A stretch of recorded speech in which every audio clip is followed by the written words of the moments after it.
안녕하세요. 김어준입니다. 오늘은 열흘간 이어진 연휴의 마지막 날입니다. 역대 최고란 공항 인파 사진이 연일 뉴스가 됐죠. 이 정도 연휴가 언제 돌아오나 달력을 뒤진 사람들도 많습니다. 2025년 그리고 2034년 그 다음이 2044년 앞으로 8년, 17년, 27년을 기다려야 합니다. 1년 중 열흘 연속 쉬는 날이 앞으로 27년간 3번밖에 안 된다는 사실. 뭔가 크게 잘못됐다 생각 들지 않으십니까? 한 조사에 따르면 세계 주요 28개국 연차 휴가 평균 사용일 조사에서 7년 연속 세계 꼴찌를 기록한 게 우리나라입니다. 유럽 대부분 국가들은 25일에서 30일 수준, 홍콩, 인도, 싱가포르 같은 아시아권도 15일 정도. 조사 대상 중 오로지 우리나라만 한 자릿수입니다. 프랑스는 연차가 아니라 연속 휴가를 1년 최소 12일 법적으로 보장하고 있죠. 최소가 매년 12일입니다. 열심히 일한 당신 떠나라 하는 광고 문구가 몇 년 전 유행했었습니다. 휴가를 떠나는데 그동안 열심히 일을 했다는 핑계가 필요했던 거죠. 그런 핑계는 없어도 됩니다. 사람에게는 고용관계를 벗어나 김 이사, 박 과장, 이 대리가 아니라 한 사람의 자연인으로 돌아가 쉴 수 있는 권리가 마땅히 있어야 하는 거죠. 유사일에 그 권리가 없는 자들을 우리는 노예라고 불렀습니다. 휴가제도에 국가 단위의 전면적인 개선이 필요하다. 김어준 생각이었습니다.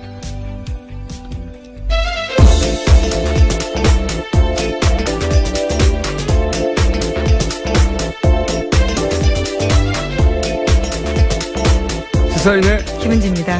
네, 김은지 기자 호가 있다고 네, 저희 PD가 실검일이 김은지라고. 예, 앞으로 예, 네 글자라서 어쩌다 그렇게 된 것 같은데. 본인 설명을 소개를 그렇게 해주세요. 예. 예. 열흘이 길지 않아요? 예, 뭐 훌쩍 가더라고요. 예, 오늘 사실은 연휴 마지막 날인데 저희는 억울하게 하루 일찍 끌려 나왔습니다. 예. 이태리에는 헌법에 보장돼 있어요. 헌법에요? 헌법에 휴가에 대한 권리는 보장되어야 하고 그 권리는 포기할 수 없다. 이렇게 헌법이. 아니 무슨 휴가를 헌법에 넣느냐 이런 생각도 하실 텐데 저는 휴가에 대한 우리나라의 이제 일반적인 인식 수준을 바꿔야 된다고 생각을 하는 게 열심히 일한 당신 떠나라 굉장히 성공적인 가표잖아요. 많은 사람들이. 설득되는. 근데 이제 이게 가만히 생각해 보면 일을 열심히 했으니까 떠나도 된다 하는 어떤 명분을 만들어준 거거든요. 그러니까 정상적인 휴가조차 눈치를 보고 못 떠나는 우리 사회 분위기를 반영한 거죠, 이제. 열심히 일했으니까 떠나, 이제 괜찮아, 이렇게. 근데 남들보다 훨씬 열심히, 더 미친 듯이, 일을 하지 않아도 그냥 정상적으로 일을 했으면 이미 충분한 겁니다. 예, 권리죠, 그냥. 그러니까 우리 사회가 아주 오랫동안 반기업 정서, 반기업 정서가 나라와 경제를 망친다 이런 얘기 많이 했었잖아요. 요즘도 해요. 기사사, 반기업 정서라는 단어를 검색하고 있으면 아직도 많은 사람이 그런 얘기를 합니다. 예. 근데 우리나라 노동자 휴가가 OECD 국가 중에 한 자릿수예요. 유일합니다. 한 자릿수가. 예. 이것도 근데 그 연차 휴가가 한 자릿수거든요. 연차 휴가라는 게 한 달에 한 번 쓰는 거잖아요, 보통. 그렇죠? 그걸 다 합친 게 열흘이 안 된다는 거예요. 전 세계에서 이 조사한 국가 중에 유일하게. 근데 이제 1년에 연속으로 열흘 정도 쉬는 거를 이번에 황금 휴가라고 10년 단위로 기다려야 되는 황금 휴가더라고요. 찾아보니까. 미친 겁니다. 제가 보기엔. 매년 이 정도는 쉬어줘야, 최소, 매년 이 정도는 쉬어줘야 한다고 다른 나라에서는 얘기하는데, 우리는 10년에 한 번이에요. 예. 세계 최장시간 노동이라고 하고, 우리나라가. 그리고 세계 최단기 휴가인 거죠. 예. 그러니까 세계 최저 출산율이 나오는 겁니다, 이게. 예. 행복 지수도 가장 낮은 나라고, 이게. 일로부터 자유로울 권리를, 예. 법으로부터. 네, 그렇죠. 제도로, 강제로 보장해야 된다. 예, 권리와 의무 모두 보장하면 좋을 것 같습니다. 예. 휴가에 대해서요. 너무 오랫동안 일만 해왔어요. 예. 반기업 정서. 영어로는 반기업 정서 많이 했습니다. 난 갑자기 영어를. 저도 해외 갔다 온 김에 갑자기 말도 안 되는 소리고요. 우리나라처럼 기업하기 편한 나라가 없어요. 자, 뉴스를 진행해볼까요? 네. 예. 계속해서 트럼프 대통령 소식 전해드렸었는데 오늘도 첫 소식은 트럼프 대통령 이야기입니다. 도널드 트럼프 미국 대통령이 현지 시각으로 7일에 과거 북한과의 협상이 효과가 없었다면서 단 한 가지는 효과가 있을 것이다 라고 주장했습니다. 군사적 옵션을 내비쳤다라는 해석이 나오는데요. 동시에 또 북한이 미국 본토를 위협할 ICBM을 발사 준비한다는 소식도 있습니다. 내일이 북한의 노동당 창건 72주년 기념일인데 이를 앞두고 북미 간의 신경전이 이어지고 있는 겁니다. 너무 그렇게 열심히 할 필요 없어요. 오늘 출근하는 사람 그렇게 많지 않습니다. 팟캐스트로 많이 들으시더라고요. 오늘 내가 운전해 오다 보니까 역시 도로에 차가 없어요. 예. 우리 기회하는 거예요, 이거. 네, 지금. 휴가는 중요하니까요. 트럼프 대통령이 단 한 가지는 효과가 있을 것이다. 무슨 뜻일까? 뭐 해석하고 있던데 해석할 필요 없어요. 예. 그냥 협박하는 거예요. 계속해서 내가 뜻이. 미국 기자들도 계속해서 물었는데요. 그게 무슨 뜻이냐고요. 아주 조만간 알게 될 것이다 라고만 답했다고 합니다. 예. 뜻을 알 리가 있나요? 그냥 협박하는 건데. 트럼프는 자신이 미친 사람으로 보여서 실제로 그런 결정을 내릴 수도 있다. 라고 상대에게 인식을 시켜서 협상을 유리하게 끌고 가는, 그런 걸 자신의 전략이라고 한다고 하는데, 이거는 자기 개인 비즈니스 할 때는 유용한 전략일 수 있습니다. 왜냐면 그런 전략이 실패해도 잃는 거는 결국 자기 돈밖에 없잖아요. 근데 이거는 한순간의 실수나 착각으로 우리가 주는 거예요. 다른 나라 사람들이 수백만 명 이상의 목숨이 걸리는 일이에요. 예. 그러니까 자기가 개인 비즈니스 할 때 쓰던 전략을, 예, 국제 외교에서 자기 목숨을 걸고 하면 또 모르겠어요. 다른 사람 목숨을 걸고 하는 겁니다. 예. 이런 정신 상태를 가진 사람의 트윗을 뭐 하루가 멀다 하고 중계하면서 거기 무슨 대단한 전략, 뭐 그런 게 있는 것처럼 해석을 하는데 없어요, 그런 거. 미국 대통령이니까 무슨 대단한 철학과 정신과 전략이 있을 것만 같다고 착각하는 거죠. 예. 그냥 장사꾼이 평생 자기가 하던 대로 국제 외교를 하는 겁니다. 다른 사람 생명을 판도를 걸고. 네, 같은 비판을 소설가 한강 씨가 뉴욕타임스에다가 기고하기도 했습니다. 제 기고는 왜 안 받을까요? 이건 우리 언론은 이걸 생중계할 게 아니라 끊임없이 비판하고 압박을 해야 돼요. 아니 우리 생명을 걸고 자기 판도를 걸든가. 우리나라 국민들의 생명을 걸고 자기가 왜 이런 도박을 하는 겁니까? 그걸 무슨 대단한 국제적인 전략과 정신이 있는 것처럼 이렇게 중계하고 무슨 의도일까? 바보 같은 짓이에요. 바보 같은 짓. 이런 거를 우리 언론들이 그 뒤에 깊숙한 위대한 전략이 있는 것처럼 중계하는 것은 관종이라니까요. 그냥. 자기 장사하던 기법대로 국제 외교를 하는 겁니다. 홍군형을 내야 됩니다. 이건. 자, 오늘은 휴일이니까 널널하게. 자, 다음 뉴스는요. 네, 또 눈에 띄는 소식이 있는데요. 미국 국무부가 다음 달 미국에서 열리는 역도 세계선수권대회에 북한 선수들 비자 신청이 가능하다라고 밝혔습니다. 그러니까 대회를 준비 중인 미국 역도연맹에서 말한 건데요. 등록 마감일 전에 북한 측으로부터 연락이 올 것을 기대하고 있다라고 밝혔다고 합니다. 대통령은 이제 이렇게 미친 사람 전략을 쓰고, 예, 그게 무슨 대단한 것처럼. 북한의, 벼랑 끝 전술, 하고 뭐 똑같은 겁니다, 그냥. 예. 똑같은 거예요. 무슨 여기 위대한 전략이 있어요. 내가 더 미쳤냐. 이 동네 미친놈은 나야. 이런 거잖아요, 전략이. 자, 그런 가운데서도 또, 뒤에서는 협상 혹은 대화 혹은 뭐, 스포츠 교류까지도 스포츠 교류 거죠. 이런 거는 추진하고 있다. 뭐 이런 뉴스입니다. 네. 또 앞서서 말씀드렸는데요. 소설가 한강 씨가 뉴욕타임스 8일자에 기고한 글이 또 화제가 되고 있습니다. 제목은 미국이 전쟁을 이야기할 때 한국은 몸서리친다인데요. 부제는 승리로 귀결되는 어떠한 전쟁 시나리오도 없다라는 내용입니다. 그러니까 한국 사람들한테 전쟁은 현실이다라는 건데요. 그렇기 때문에 평화적이지 않은 해법과 승리는 공허하고 터무니없으며 불가능한 슬로건이다라고 지적했습니다. 트럼프 대통령은 위대해서 미국 대통령이 된 게 아니고 미국 대통령이 되고 보니 위대한 사람인 줄 착각하는 거예요. 예, 별거 없습니다. 자, 이런 기고문이 한국에서 더 많이 가야죠. 예. 이게 벌써 몇 달 만에, 몇 달입니까? 몇 달 동안 전쟁 난다고 하는데 우리나라에서 이런 기고를 한 사람이 주요 매체, 미국 주요 매체 처음이라는 게 이게 안타까운 일인 거예요. 예. 우리가 당사자인데 한강 씨한테 고마움을 제가 개인적으로 전합니다. 저희가 인터뷰하자고 하실까요? 예. 추진해 보겠는데 국내 인터뷰는 잘 안 하시는 것 같더라고요. 또 다음 뉴스는 뭡니까? 네, 또 올해 노벨 평화상을 핵무기 폐기 국제운동이란 단체가 받았는데요. 이 단체 또한 도널드 트럼프 미국 대통령과 김정은 북한 노동당 위원장을 비판했습니다. 둘 다 멈춰야 한다라는 메시지를 낸 건데요. 핵무기를 사용하겠다고 위협하는 행위도 불법이고 핵무기 보유와 개발 역시 불법이다라고 강조한 겁니다. 알겠습니다. 네. 핵무기 폐기 국제운동.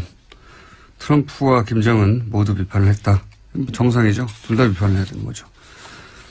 자, 다음 뉴스는요. 네, 외교안보 관련된 소식 하나만 더 전해드리면요. 또 지미 카터 전 미국 대통령이 나설 거다라는 보도가 있습니다. 북미 간 메신저 역할을 하기 위해서 방북을 추진하고 있다라고 중앙일보가 오늘 아침에 보도했는데요. 최근에 그를 만난 박한식 조지아대 명예교수가 밝힌 사실이라고 합니다. 뿐만 아니라 카터 전 대통령은 지난 4일에는 미국 워싱턴 포스트에 기고도 했었는데요. 여기에서 북한 핵시설에 대한 군사공격이나 좀 더 강력한 경제제재 등은 현재 위기를 끝낼 즉각적인 길이 되지 못한다라고 지적했다고 합니다. 그렇기 때문에 고위급 대표단을 보내야 한다라는 주장까지 했는데 그것이 사실상 본인의 방북을 희망한다라는 겁니다. 94년도였던가요? 경술의 협상을 이끌어낸 제네바 합의.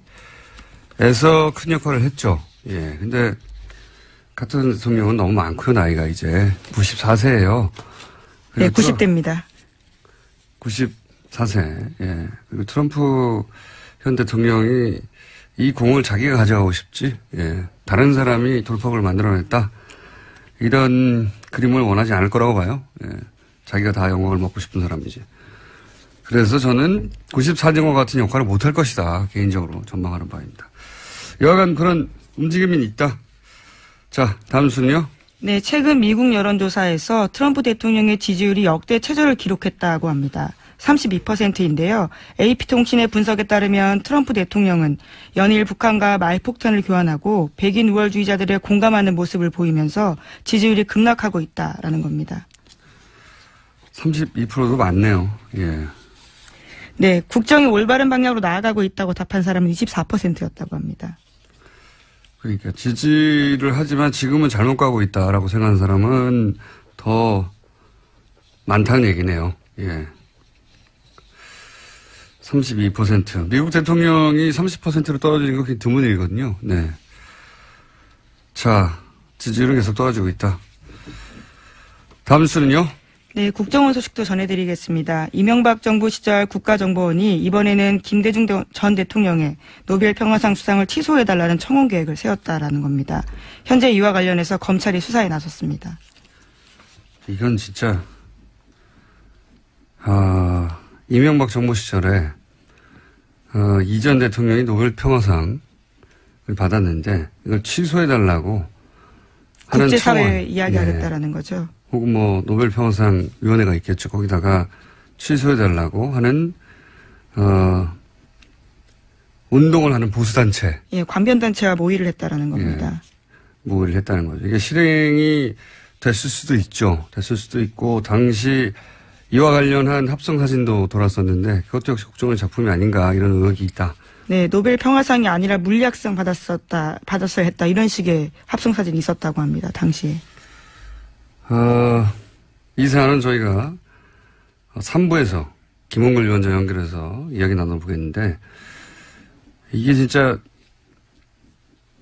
감옥에 보내야 됩니다. 감옥에 다 이런 계획을 세우고 서로 실행되지 않았다고 하더라도 이게 소위 말해서 진보 정권이 다시는 탄생하지 못하도록 하겠다는 보수 100년 집권 계획의 일환이었을 거라고 봐요. 예. 그래서 이전 이명박 노무현 시절에 이루어진 자기들이 보기에는 도달할 수 없을 것 같은 지점까지 도달하는 거를 다 취소해서, 진보 정권을 과거를 다 깔아뭉개려고 했던 거죠. 이런 계획을 관변단체에서 세우는 것도, 웃기는 일인데, 예. 김대중 전 대통령을 좋아하지 않을 수도 있어요. 그래도 노벨 평화상은 진보 보수를 떠나서 굉장히 국가적인 큰 일입니다. 좋아하지 않을 수는 있는데 이게 국정원이 나서서 그런 수상 취소될 리는 없지만 그런 계획을 세웠다는 자체가 이건 상상하기 힘든, 제가 말했지 않습니까? 설마에서부터 출발한다고. 보통 합리적 사고를 한다고 하는 분들은 설마에서 끝나거든요. 설마를 넘어가면 자신이 합리적이라는 소리를 듣지 못할까봐, 비합리적이라는 소리를 들을까봐. 공작은 설마에서부터 출발한다. 다시 한번 실감하게 되는 이야기고, 뉴스고. 3부에서 저희가 좀 자세히 다뤄보겠습니다. 다음 뉴스는요? 네, 민병주 전 국정원 심의전단장이 최근 검찰 조사에서 한 발언이 나왔습니다. 어버이연합을 특별관리하면서 추선희 사무총장도 직접 만났다라고 진술했다고 JTBC가 어제 보도했는데요. 민 전 단장은 어버이연합을 유별나게 챙긴 원세훈 전 원장 지시로 직접 만나게 되었다라고 진술했다고 합니다. 저는 이 정도 되면, 예, 국정원 1급 국장이 어버이연합을 만났다는 거잖아요. 그것도 이전 뉴스에 하면 10여 차례 정도 만났고, 그때마다 돈을 줬다는 거고. 그렇죠. 예, 어버이연합의, 추선희 사무총장은 자신은 국정원인 줄 모르고 만났다. 중소기업 사람인 줄 알았다라고 주장했었죠. 말도 안 되는 소리를 했는데, 근데 이 정도 되면 말이죠. 국정원 1급 국장이 한 번도 아니고, 이렇게 10여 차례를 만났다는 걸 보면, 어버이연합이 자생적으로 생기자 이에 국정원이 접촉한 게 아니라 국정원이 애초부터 어버이연합 자체를 탄생시킨 거 아니냐. 저는 이런 의구심을 가질 단계다 이제. 예, 그런 생각이 듭니다. 사실 추선희 사무총장에 대해서 여러 가지 의혹들이 과거로부터 있었고 어버이연합에 대해서도 이거 돈 어디서 났냐 여러 차례 추궁이 있었죠. 그래서 제가 기억하기로는 한겨레 신문에서 관련 기사를 쓰니까 어버이연합 몰려와가지고 통장 계좌 흔들면서 이거 다 자발적으로 모은 돈이다. 그러면서 격렬한 시위를 했었죠. 예. 어딜 가시더라도 격렬하게 시위하십니다. 근데 당시 이제 그 언론사 앞에서 굉장히 격렬한 시위를 했었는데 그 격렬한 시위 자체를 저는 국정원이 뒤에서 또 사주한 것이 아닌가. 이 부분도 왜냐하면 본인들이 드러날까봐 아예 최전선에서 막는 거죠. 이것도 의구심을 가지고 조사를 해봐야 된다. 어버이연합 자체의 탄생부터 저는 다시 뒤져봐야 된다. 그런 생각이 듭니다. 자생적으로 만들어진 게 아니라 애초부터 그렇게 만들어낸 거일 수도 있다. 자, 하나 정도 더 할 시간이 있습니다. 네, 어제 대한애국당에서 자칭 양심선언을 한다면서 기자회견을 했는데요. 최순실 씨 태블릿 PC가 주인이 따로 있다라는 주장을 한 겁니다. 박근혜 전 대통령 대선 캠프에서 일했던 신혜원 씨가 그 주인공입니다. 그렇군요. 이거를 이제 신혜원 양심선언이라고 하는 키워드로 보도가 됐는데 일단 양심선언이 아니죠. 양심선언이라는 건 권력에 의해서 뭔가 부당하게 은폐했던 진실이 있는데 그거를 개인이 자신에 대한 어떤 불이익을 감수하면서 양심에 거리끼기 때문에 폭로하는 게 양심선언 아닙니까? 근데 태블릿 PC가 이제 폭로됐을 때 당시의 권력은 박근혜 대통령이었어요. 예. 박근혜 대통령이 태블릿 실제 주인이 신혜원 씨였는데 그걸 대통령 권한으로 덮었다. 그럼 지금 와서 양심선언을 할 수 있죠. 그게 아니고, 예. 당시 권력은 박근혜 대통령이었기 때문에 이게 양심선언이 되려면 박근혜 대통령이 최순실 씨에게 뒤집어 씌워야 되는 겁니다. 태블릿 PC가 신혜원 씨 건데, 예. 양심선언을 아무데나 갖다 붙이면 안 돼요. 예. 또 지난 9월 달에요. 재판 증언도 나왔습니다. 김한수 전 행정관이 태블릿 PC 사용자인 최순실 씨가 맞다라고 증언한 바도 있습니다. 개통한 사람인데요. 이 사람은. 기자회견을 보니까 본인의 것도 확실하다고 주장한 게 아니에요. 보니까. 기자회견 내용을 보니까 당시 이제 김모 행정관이 2대의 태블릿 PC를 개통했는데 뭐 지금 나온 전화번호나 문서나 또 캠프에서 대선 캠프에서 같이 일했던 동료 사진이 나온 걸로 봐서는, 자신이 속했던 대선 SNS 팀에서 사용한 태블릿 PC로 보였다라고. 예, 이건 양심 선언이 아니라 100번 양보해도 신혜원 씨가 일방적으로 주장을 했다 이렇게 보도해야 되는 겁니다. 어떻게 신혜원 씨 양심 선언이에요, 이게? 예. 당시 신혜원 씨가 이건 자기 거라고 주장하려고 했는데 박근혜 대통령이 막았다는 겁니까, 이게? 예, 말도 안 되는 단어를 갖다 붙여요, 여기다가. 그리고 태블릿이 당시 검찰에 수여하면 최순실 씨의 동선과 일치한다는 거 아닙니까? 로그인이나. 예, 심지어 독일까지 따라갔다는 거죠. 사행 기록이. 예. 그러니까 신혜원 씨, 그 태블릿이 신혜원 씨 것이 맞으면 신혜원 씨가 최순실 씨와 함께 독일에 동행한 겁니다. 그러면은 양심 선언할 주체가 아니라 조사의 대상이 되는 거예요. 예. 신혜원 씨도 독일에 왜 갔어? 이렇게. 혹은 출입국 기록이 없으면 그럼 밀입국하거나 밀출국을 한 거예요. 조사 대상이 되는 거예요. 이건 박근혜 전 대통령을 구해내고자 하는, 예, 친박 세력 구속기간 연장이 내일인가 결정되죠? 예, 내일입니다. 예. 그 기간 연장을 막아버리는 양심선언이 아니라 일종의 절규 같은 거죠. 예. 절규라고 봐야 됩니다. 그런데 신혜원 씨 같은 경우에는요, 이미 유죄 판결을 받은 바가 있습니다. 선거법 위반으로 이미 SNS를 불법적으로 사용했다라는 것들이 있는데 이게 과연 유리할지도 좀 의문입니다. 뭐 선거법 위반이어도 양심이 꺼리낀 일을 폭로하고 양심선언을 할 수는 있는데 이건 양심선언이 아니라는 거죠. 예. 이걸 양심선언이라는 키워드로 본인들이 주장한다고 그대로 보도해주면 이건 저는 언론의 직무유기라고 봅니다. 대체 어디서 양심의 선언을 읽어낸 건지. 예. 양심선언은 아니고요. 예. 그런 주장이 있었다. 예. 그런데 그런 주장이 사실이라고 전제하면 신혜원 씨는 조사 대상이다. 그리고 신혜원 씨가 어떻게 최순실 씨와 독일을 동행했다는 건지 혹은 뭐 거기에 찍힌 최순실 사진을 그럼 옆에 앉아서 찍었다는 건지 가족 사진도 조사의 대상이 되는 거죠. 물론 뭐 이게 사실로 밝혀질 확률은 제로에 가깝다고 저는 보긴 합니다만 그런 주장은 있었고 어제 크게 보도가 되고 검색어도 올라왔고 그죠? 화제가 되긴 했었습니다. 하지만 양심선언은 아니다. 예, 정확히는 신혜원 씨가 속한 단체에 대해서 이야기한 겁니다. 선거법 위반 부분요. 어쨌든 양심선언이라고 보도한 자체가 저는 이게 언론의 직무유기라고 봅니다. 여기까지 할까요? 예. 네. 휴가를 하루 일찍 끝내서 억울한 시사이네. 예, 김은지였습니다. 감사합니다. 기자 안원구 전 너무 길어요. 대구지방국세청장님 나오셨습니다. 안녕하십니까? 안녕하십니까? 안녕하십니까? 자, 연휴를 마지막 날을 쉬지 못하고 여기 나오게 해서 매우 고소합니다. 아니 혼자 하시지 듣지도 않는데. 네, 오늘 출근길에는 듣는 분들이 평소에 비해서 매우 적겠지만 또 이게 다운로드 받아서 듣게 됩니다. 예. 주말에 저희 PD 얘기로는 연휴 기간에 다운로드는 더 늘어났다고. 예. 심심한 거죠. 네. 또는 멀리 운전하러 가실 때, 운전하고 멀리 가실 때 듣기도 하고. 자, 오늘 아침 실시간으로 듣는 분들의 숫자는 좀 적을 것이다. 그러나 결국 오후에나 내일 다운로드 받는다. 라고 생각하고 이제 방송을 하면 덜 억울하잖아요. 자, 오늘은 저희가 140억을 돌려받는 과정에 대한 얘기를 쭉 해왔는데 오늘은 조금 바꾸겠습니다. 한 발 더 들어가서 140억을 돌려받기 이전 상황을 한번 정리해보죠. 예.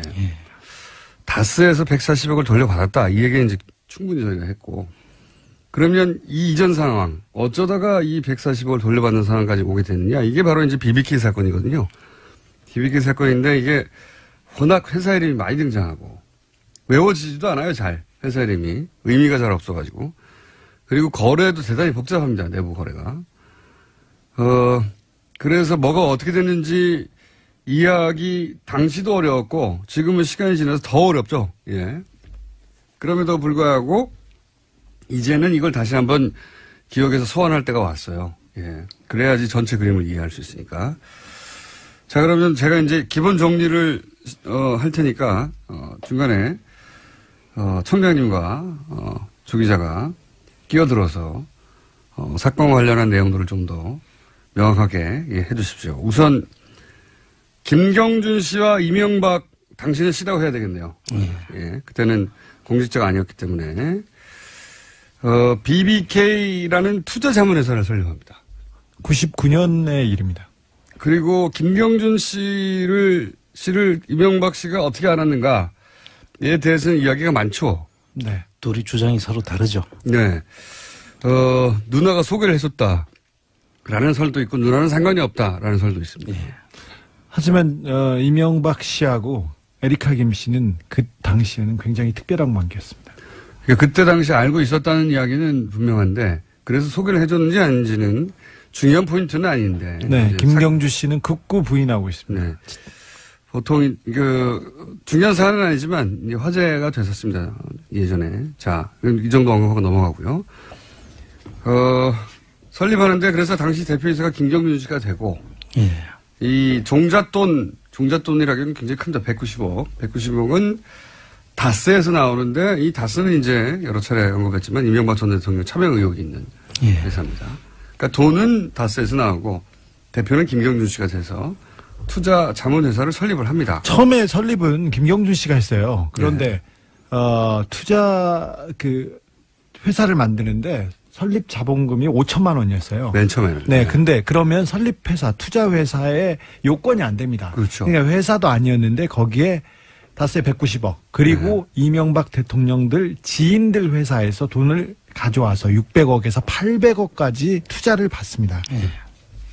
돈이 그렇게 갑자기 확 늘어납니다. 그러면서 이제 김경준 씨는 이 회사가 어떻게 내 회사냐라고 주장하면서 했던 얘기 중에 하나가 내가 삼성생명에 가서 어떻게 100억을 받아내고 내가 하나은행에 가서 어떻게 돈을 받아내고 이런 한국의 투자자들로부터 내가 어떻게 돈을 받아내냐.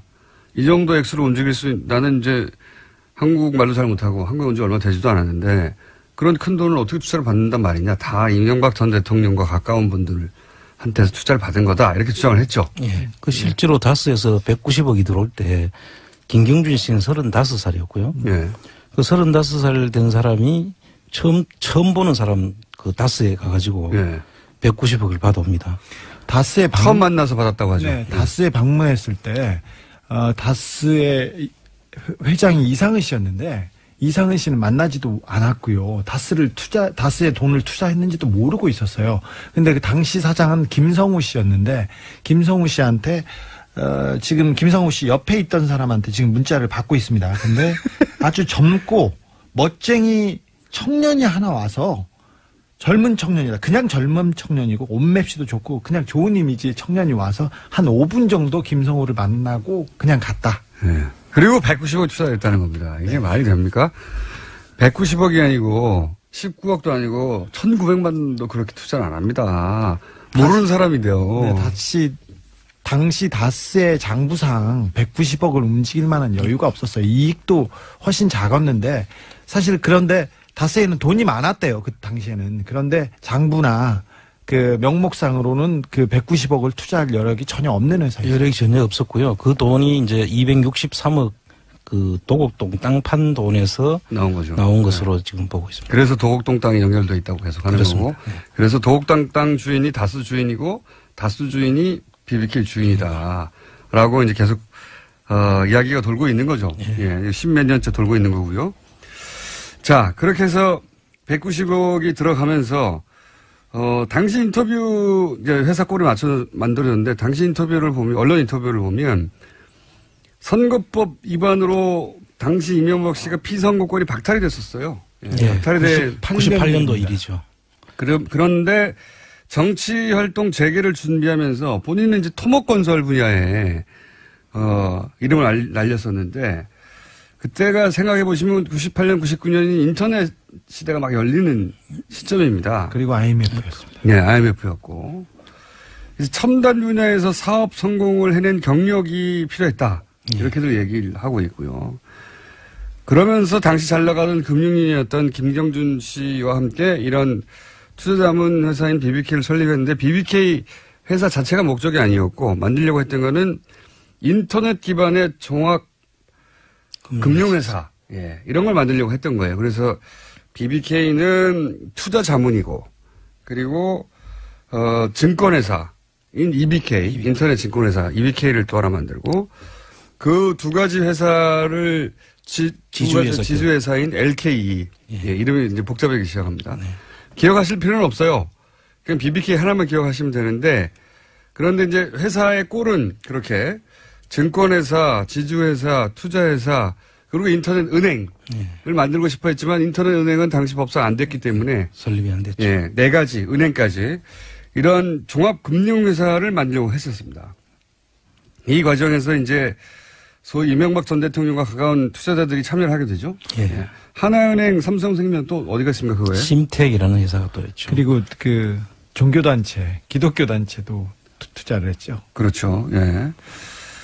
근데 이제 하나같이 다 이명박 전 대통령과 개인적으로 가까운 사람. 아주 특별히 가까운 사람들. 소망교회 그 장로 동료였습니다. 예. 그런 곳에서만 투자를 했어요. 예. 하필이면. 그런데 당시 특검 때는 이명박 전 대통령은 이 투자를 알지도 못했다고 주장을 합니다. 그렇습니다. 이 돈들이, 예. 그런데 그게 가장 말이 안 되는데, 김경준 씨가 BBK를 설립했다고 해서 대표가 되긴 했어요. 예. 근데 부사장, 그리고 경리과장, 그 다음에 그 직원들도 다 이명박 사람들이었어요. 김백준, 이진영 이런 사람들은 BBK에서 근무했던 직원들은 모두 청와대에 갔습니다. 이명박 때. 근데 당시에 새로운 상품이 나왔지 않습니까? 새로운 회사. 그래서 내가 새로운 회사를 만들었다. 그리고 내가 새로운 상품을 만들었다. 써보니까 좋다. 이렇게 광고 모델로 나서고 CEO로 나선 사람이 이명박이었어요. 그러다가 계속해서 자기가 광고하고 팔고 다니다가 갑자기 문제가 생깁니다. 문제가 생기자마자 나는 모른다. 나는 모르는 일이었다. 나도 속았다. 이렇게 입장을 바꾸죠. 갑자기. 근데 그 이전에 이게 지금 방금 얘기하다가 여기까지 넘어왔는데 이 투자들 본인들 다 지인들이고 지금 방금 주 기자가 얘기한 대로 회사에 근무한 사람들이 다 자기 측근들인데 자기는 이 투자를 몰랐다고 그래요. 네. 네. 다스에서 190억이 간 투자에 대해서도 본인은 몰랐다. 네. 그거는 그 회사는 자기 형님이 하는 거기 때문에 형이 알아서 투자한 것이지. 형도 몰랐어요. 근데 본인 형도 몰랐다고 나중에. 예. 강원대학에서 특강을 하면서 BBK를 내가 설립했다. 예. 또 그 이장춘 박사라는 분한테 명함을 줬는데 거기 이장춘 박사가 꼼꼼하게 그 네네. 내용을 다 메모까지 해놨죠. 날 만나서 예. 이명박 그러한 주장들을 다 하고 있는데도 불구하고 나는 몰랐다라고 계속 주장하죠. 그렇죠. 190억을 나는 몰랐다는 게 너무 말이 안 되는 게 본인의 형님 처남이 하는 회사지 않습니까? 근데 이 회사가 장부성으로는 도저히 투자할 수 없는 정도, 이 투자가 실패하면 망할 정도의 돈을 투자해요. 그것도 35세에 한국에 들어온 지 얼마 안 되는 청년에게. 한국말도 잘 못하면. 그러면서 이 청년이 믿을 만한 청년인지 아닌지 안 물어봤다는 거 아니에요? 그렇죠. 동생한테, 형이. 예. 그랬다는 겁니다. 어쨌든, 그런데도 본인의 그 소위 금고직이라고 불리는 사람 혹은 본인의 경리 이런 분들이 다 그 회사에 들어가서 일을 합니다. 예. 근데 본인은 몰랐다고 해요. 저는 이 내용만 들으면 그 옛날에 우정우무대라고 있었어요. 군인들, 장병들을 그 위문 프로그램이었는데 뒤에 어머님이 와 계세요. 그런데 앞에서는 저희 어머님이 분명합니다 이렇게 말하잖아요. 아닌데 분명합니다 이렇게 얘기하고 그리고 어떤 친구는 저희 어머님이 와 있는데 우리 어머님이 아닙니다 이렇게 얘기하는 사람들이 있는데 묘한 오버랩이 돼요. 안 되는데 나는. 그런가요? 왜 안 돼? 되지. 예. 누가 비유를 들려고 한 것 같은데, 예. 저는 비유에 실패하고 있고요. 예. 다행이네요. 죄송합니다. 네. 취재만 잘하면 되지, 그럼 비유까지 잘할 필요는 없어요. 자, 그렇게 해서, 이렇게 회사의 시스템이 갖춰지고, 투자자들이 투자자들이, 이명박 전 대통령과 가까운 투자자들이 참여를 하고, 꼴이 갖춰집니다. 꼴이 갖춰지는데, 꼴이 갖춰지면서 본인이 방금 말씀하신 광운대에서 BBK를 설립했다. 그 다음에 언론에 나와서 내가 인터넷 종합금융회사를 한다. 그 취재를 바로 이제 박영선 의원이 했던 거고. 그렇습니다. 예. 영상으로 남아있고. 그것도 이명박 대통령이 본인이 한 겁니다. 네, 자청해서 자기 해달라고 자기가 새로운 회사를 만들었다. 그때는 광고를 했어야 됐습니다. 네. 그렇죠.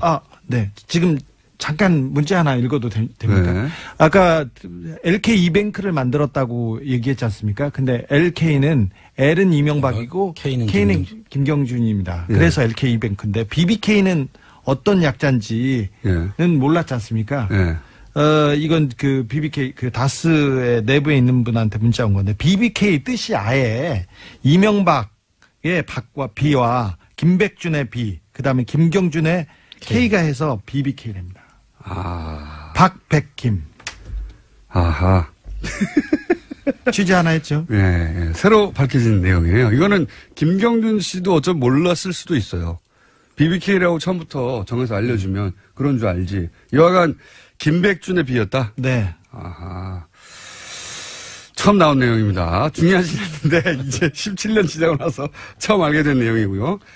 자, 그렇게 홍보하는 과정에서 문제가 생깁니다. 예, 삼성생명 투자에서 이제 서명이 위조된 것도 발견이 되고, 그 다음에, 투자 자문에서 증권회사를 같이 할 수 없는데, 사실상 같이 한다는 게 들키게 되고, 금감원이 조사에 나가게 되죠. 그러면서 결국 증권회사 역할을 하는 EBK 설립이 취소가 됩니다. 예. EBK가 설립이 취소되면, 이게 이제 여기서 증권 거래를 해야 되는데, 전체 사업 구도가 무너지는 거죠. 예. 인터넷 종합 금융회사로서의 전체 그림이 망가지게 되는 겁니다. 한마디로 사업이 실패하는 거죠. 여기서. 문제는 이때부터 발생하는 거예요. 그렇죠. 예, 이때부터. 네. 예. 사업은 원래 성공할 수도 있고 실패할 수도 있죠. 예. 예. 실패했으면 투자금을 날리는 겁니다. 당연히. 누구도 예외 없이. 그냥 그렇게 실패하고 끝났으면 큰 문제는 없었어요. 예. 그냥 자기들 돈 날리고 끝나는 거예요. 네네. 자세히 따지면 물론 문제가 전혀 없는 건 아닙니다. 따져보면 여기서 또 복잡해지는데 간단하게 요약하면 BBK, LK, EBK 이런 회사들은 다 각각의 자본금이 있어야 되는 회사죠. 세 개의 별도 회사니까. 근데 자세히 들여다보면 여러 계좌로 넣고 빼고 하는 방식으로 결국 다 같은 돈으로 새 회사를 만들어 버립니다. 예. 새 회사에 들어간 돈이 다 같은 돈이에요. 그때 여객펀드 마프를 이용하죠. 네. 마프라는 것도 등장하는데 그걸 이제 저희가 심화 학습할 때 나중에 다루기로 하랬고 한마디로 똑같은 돈이 세 개의 회사를 쭉 돌아가지고 세 개의 회사가 만들어졌고 이 세 개 회사의 경리도 한 사람이에요. 좀 전에 주 기자가 언급했던. 그리고 이 세 개 회사의 비품은 한 통장에서 샀습니다. 예. 같은 사무실을 썼고요. 예. 그래서 BBK와 LK와 EBK는 주인이 같다는 얘기를 하는 겁니다. 예. 주인이 같고 복잡하게 생각할 필요가 없는 거죠. 예. BBK 주인은 다스의 주인이고 다스의 주인은 도곡동 땅의 주인이다. 이게 쭉 계속 연결되는 거라서 이름을 다 외울 필요가 없어요.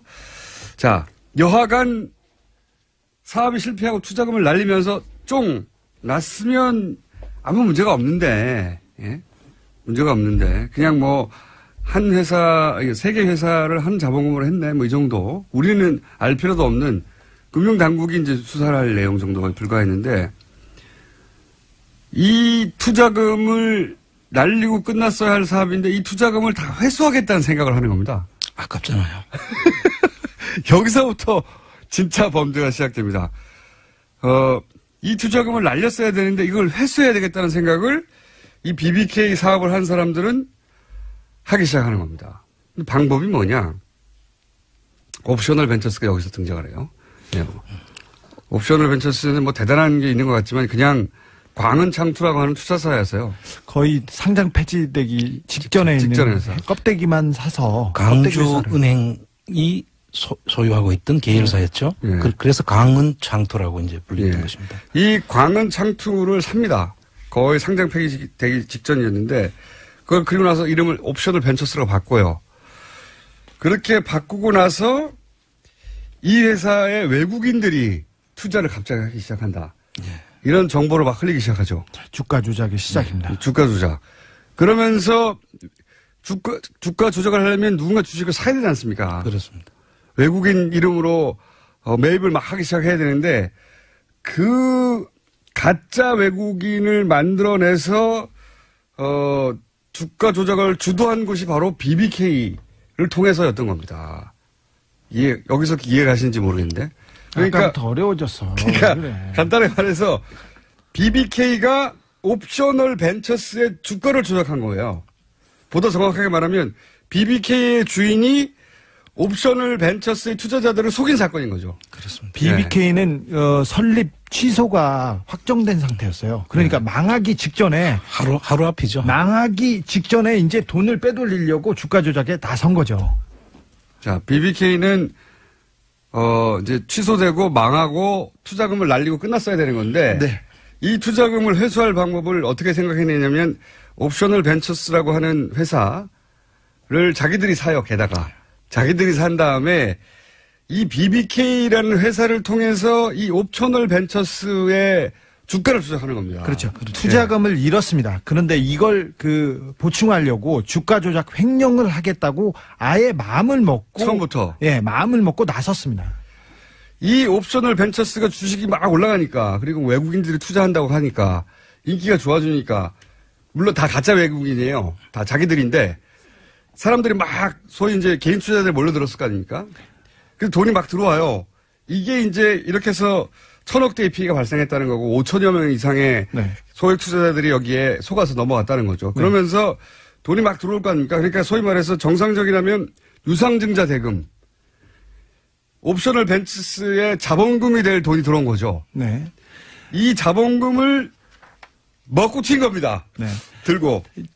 신종 투자 회사라고 했는데 신종 투기 사건입니다. 왜 그러냐면 당시만 해도 외국인이 투자를 했거나 외국에서 달러가 들어오면 굉장히 그 회사가 빛이 나는 돈이 없던 외화가 없던 때였죠. 왜냐하면 이게 IMF 직후란 걸 생각하세요. 네. IMF 직후인데 외국인들이 막 투자한다고 하니까 이 회사는 믿을만한 회사구나 하고 개인들. 거기다가 서울시장의 가장 유력한 후보가 직접 한다고 하니까 그런 소문이 쭉 난 거죠. 네. 네. 주가 조작의 그 전형이죠. 네. 그러면서 옵셔널 벤처스의 당시 대표 김경준 씨였거든요. 네.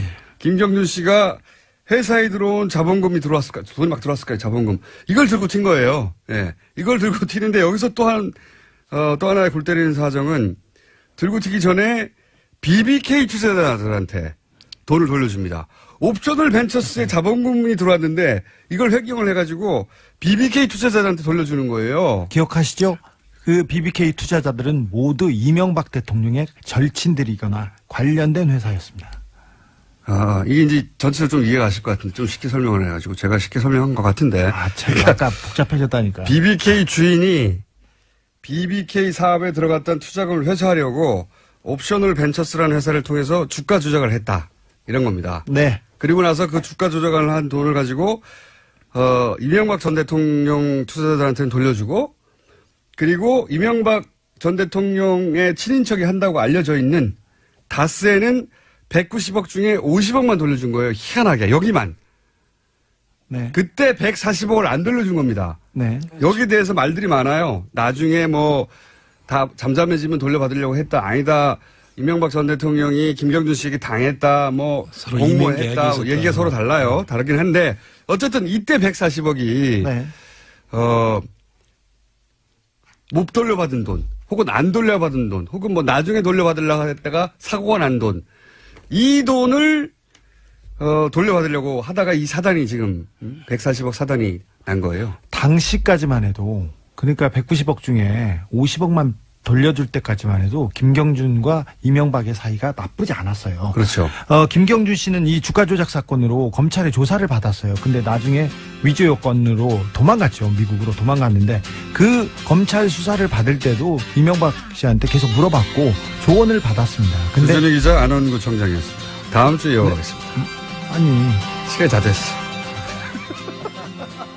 이명박 정부 시절 국정원이 보수단체를 앞세워서 김대중 전 대통령의 노벨 평화상 수상을 취소해달라는 청원을 하는 그런 계획을 세운 정황이 드러나 수사에 나섰습니다. 이 문제 김홍걸 더불어민주당 국민통합위원장 연결해서 좀 더 자세한 이야기 나눠보겠습니다. 안녕하세요, 위원장님. 네, 안녕하세요. 김홍걸입니다. 우선 여기서부터 얘기를 시작해보죠. 김대중 전 대통령의 평화상 수상자 후보로 오르기 시작한 게 언제부터입니까? 언제부터로 알고 계십니까? 예, 한 30년 됐습니다. 87년 때부터니까요. 87년. 그때 정황이 어떤 정황 하에서 이게 노벨 평화상 후보로 거론되기 시작한 거죠? 그 당시에 이제 전두환 정권을 상대로 예. 이제 민주화 운동을 하는 지도자이셨지 않습니까? 네네. 그래서 이제 국내외에 많은 이 성원을 해주시는 지지자들이 있었고, 이제 특히 해외에 계신 분들이 적극 나서서 이제 추천을 해주신 거죠. 그때 제가 기억하기에는 그 독일 쪽에서 예. 브란트 수상이 그 노벨 평화상을 수상한 이후로부터 독일 쪽에서도 적극적으로 후보 추천을 한 걸로 알고 있는데. 예. 브란트 전 수상과 네. 또 나중에 대통령이 되신 바이체커 박사가 네. 적극적으로 후원을 해주셨고요. 또 미국에서도 도와주신 분들이 많았습니다. 당시 노벨 평화상 후보로 수상되기 전까지 몇 번 정도 후보에 오르셨죠, 그때? 제가 정확하게 숫자를 기억하지는 못하는데요. 그러니까 87년부터 해서 2000년도까지 거의 매해 이렇게 후보로 추천해 주신 분들이 있었고요. 네. 아무래도 현역 정치인의 입장이기 때문에 이제 대통령 자리를 노리시는 유력한 대권 주자였기 때문에 그 점이 약간 핸디캡으로 작용하긴 했었죠. 그러니까 이제 노벨 평화상 후보로 거론된 것은 87년 이후에 10회 이상 최소한 거론된 그렇죠. 건데 갑자기 이제 대통령이 되고 나서 로비로 평화상을 받았다, 노벨상을 받았다고 하는 이야기가 보수 진영에서 이제 불거지기 시작합니다. 그렇죠? 예. 그런데 그런 얘기가 하도 많이 나오니까 당시 이제 노르웨이의 그 노벨상 위원회가 그게 아니라고 해명하는 일도 있었죠. 그때 상황도 좀 설명해 주십시오. 예. 그 노벨상을 받으신 후에도 네. 계속해서 이제 2002년 대선을 앞두고 네. 이 노벨 평화상 받으신 의미를 깎아내리고 이 한반도 평화 분위기가 조성되는 것을 원치 않았던 이제 보수 야당과 보수 언론에서 계속 그런 그러니까 로비설 네. 그것을 자꾸 반복해서 꺼내곤 했었죠. 그리고 그 노벨상 위원회에서 그걸 해명할 수밖에 없었던 것은 이 자기들의 명예와도 관련이 돼 있지 않습니까? 로비를 해서 탈 수 있다 이렇게 소문이 난다면 이거는 말이 안 되는 거니까요. 예. 또 이 로비가 통해서 노벨상을 받을 수 있다면 이 우리가 지금까지 봐왔던 이 제3세계의 무명의 인권 운동가 이런 사람들이 어떻게 받겠습니까? 이 그렇죠. 재벌이나 영향력 있는 기관에 있는 사람들이 다 받아야죠.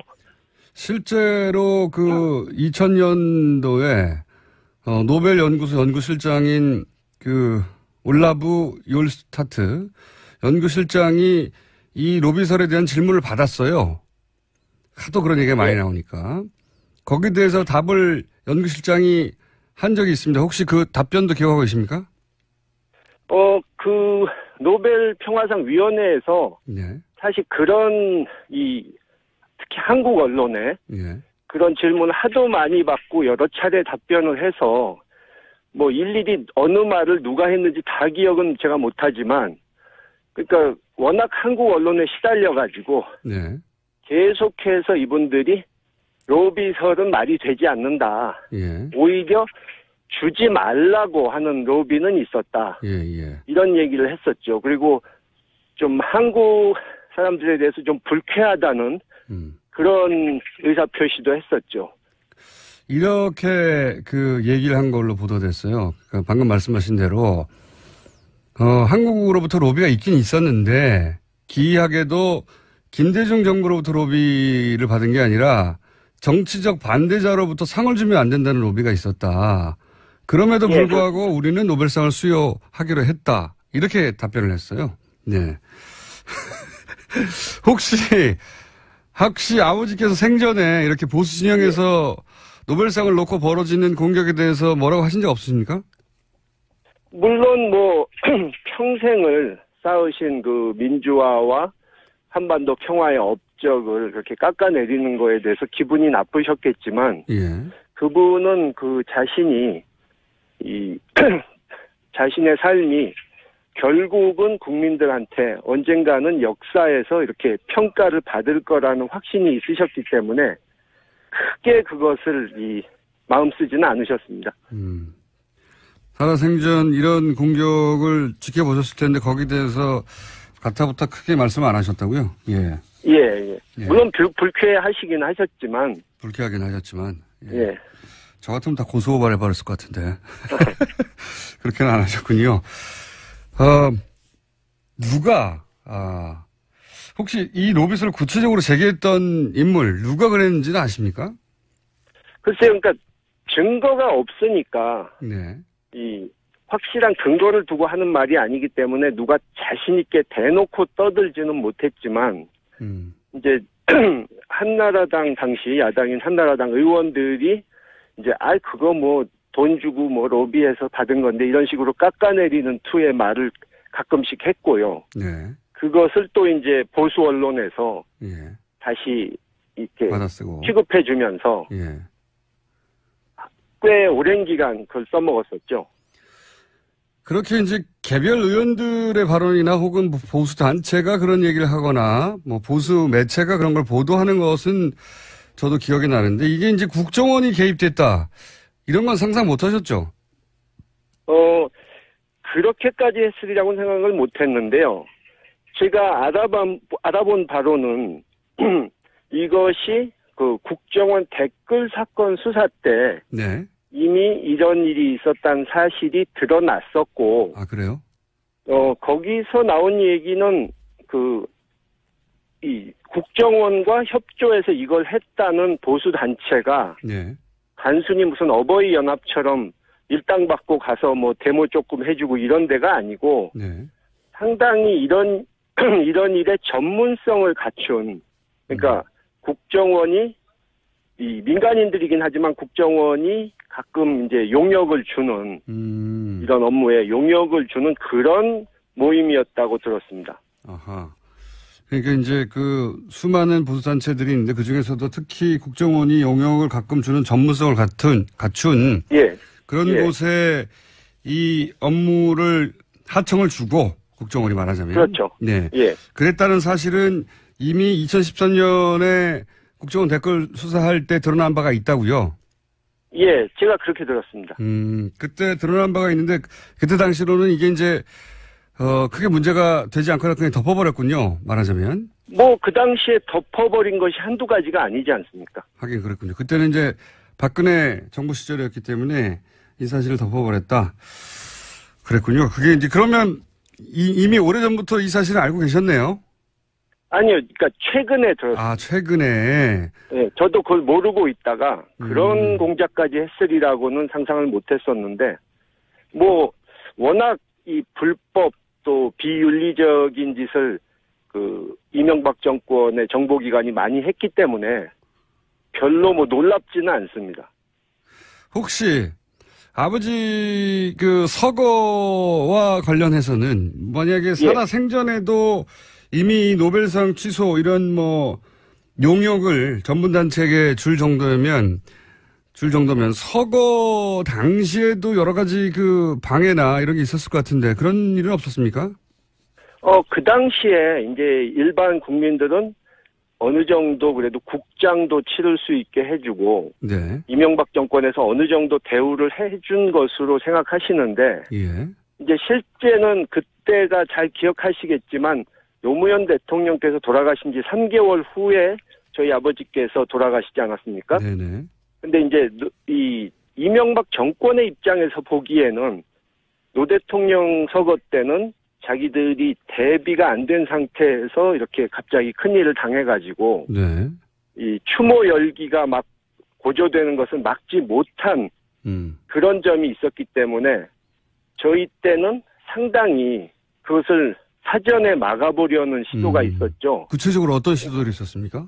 그러니까 국장으로 이렇게 정해주는 것도 한 2, 3일 걸렸고요. 예. 쉽게 안 해주려고 해서. 그리고 국장으로 됐을 때 이제 모든 이 장례 업무를 행정안전부 담당자와 상의해야 되지 않습니까? 네. 근데 담당자들이 상당히 상부의 눈치를 보면서 웬만한 것은 쉽게 결정을 못하고 주저하는 그런 모습이 보였고요. 그래서 동작동 그 현충원에 국립묘지에 모시는 것도 처음에는 뭐 자리가 없다. 거기가 완전 포화 상태다.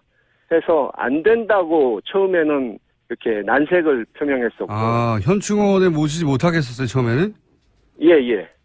그리고 노무현 대통령처럼 현충원이 아닌 다른 곳으로 모시면 안 되겠느냐 이런 얘기도 했었고요.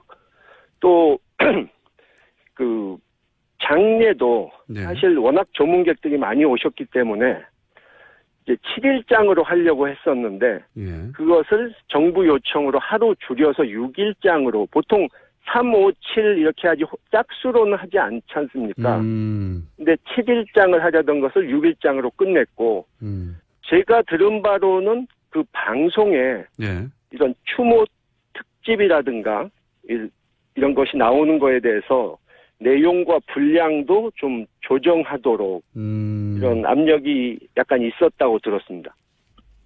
수사가 본격화되면은 더 많은 이야기가 나올 수도 있겠습니다. 이게 지금 알고 계신 것만 해도 수사 없이도 그 정도인데 혹시 그 노벨상 수상을 막으려고 했던 세력이 결국은 서고 관련해서도 그런 방해를 했고 노벨상 취소 청원까지 계획했던 정황 이 관련해서 혹시 고소고발 계획 없으십니까?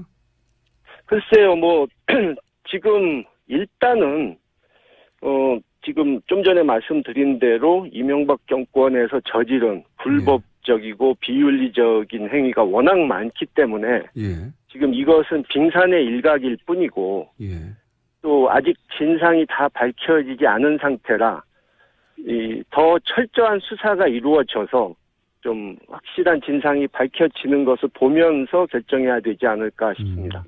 이건 그냥 넘어가서는 안 될 것 같은데요.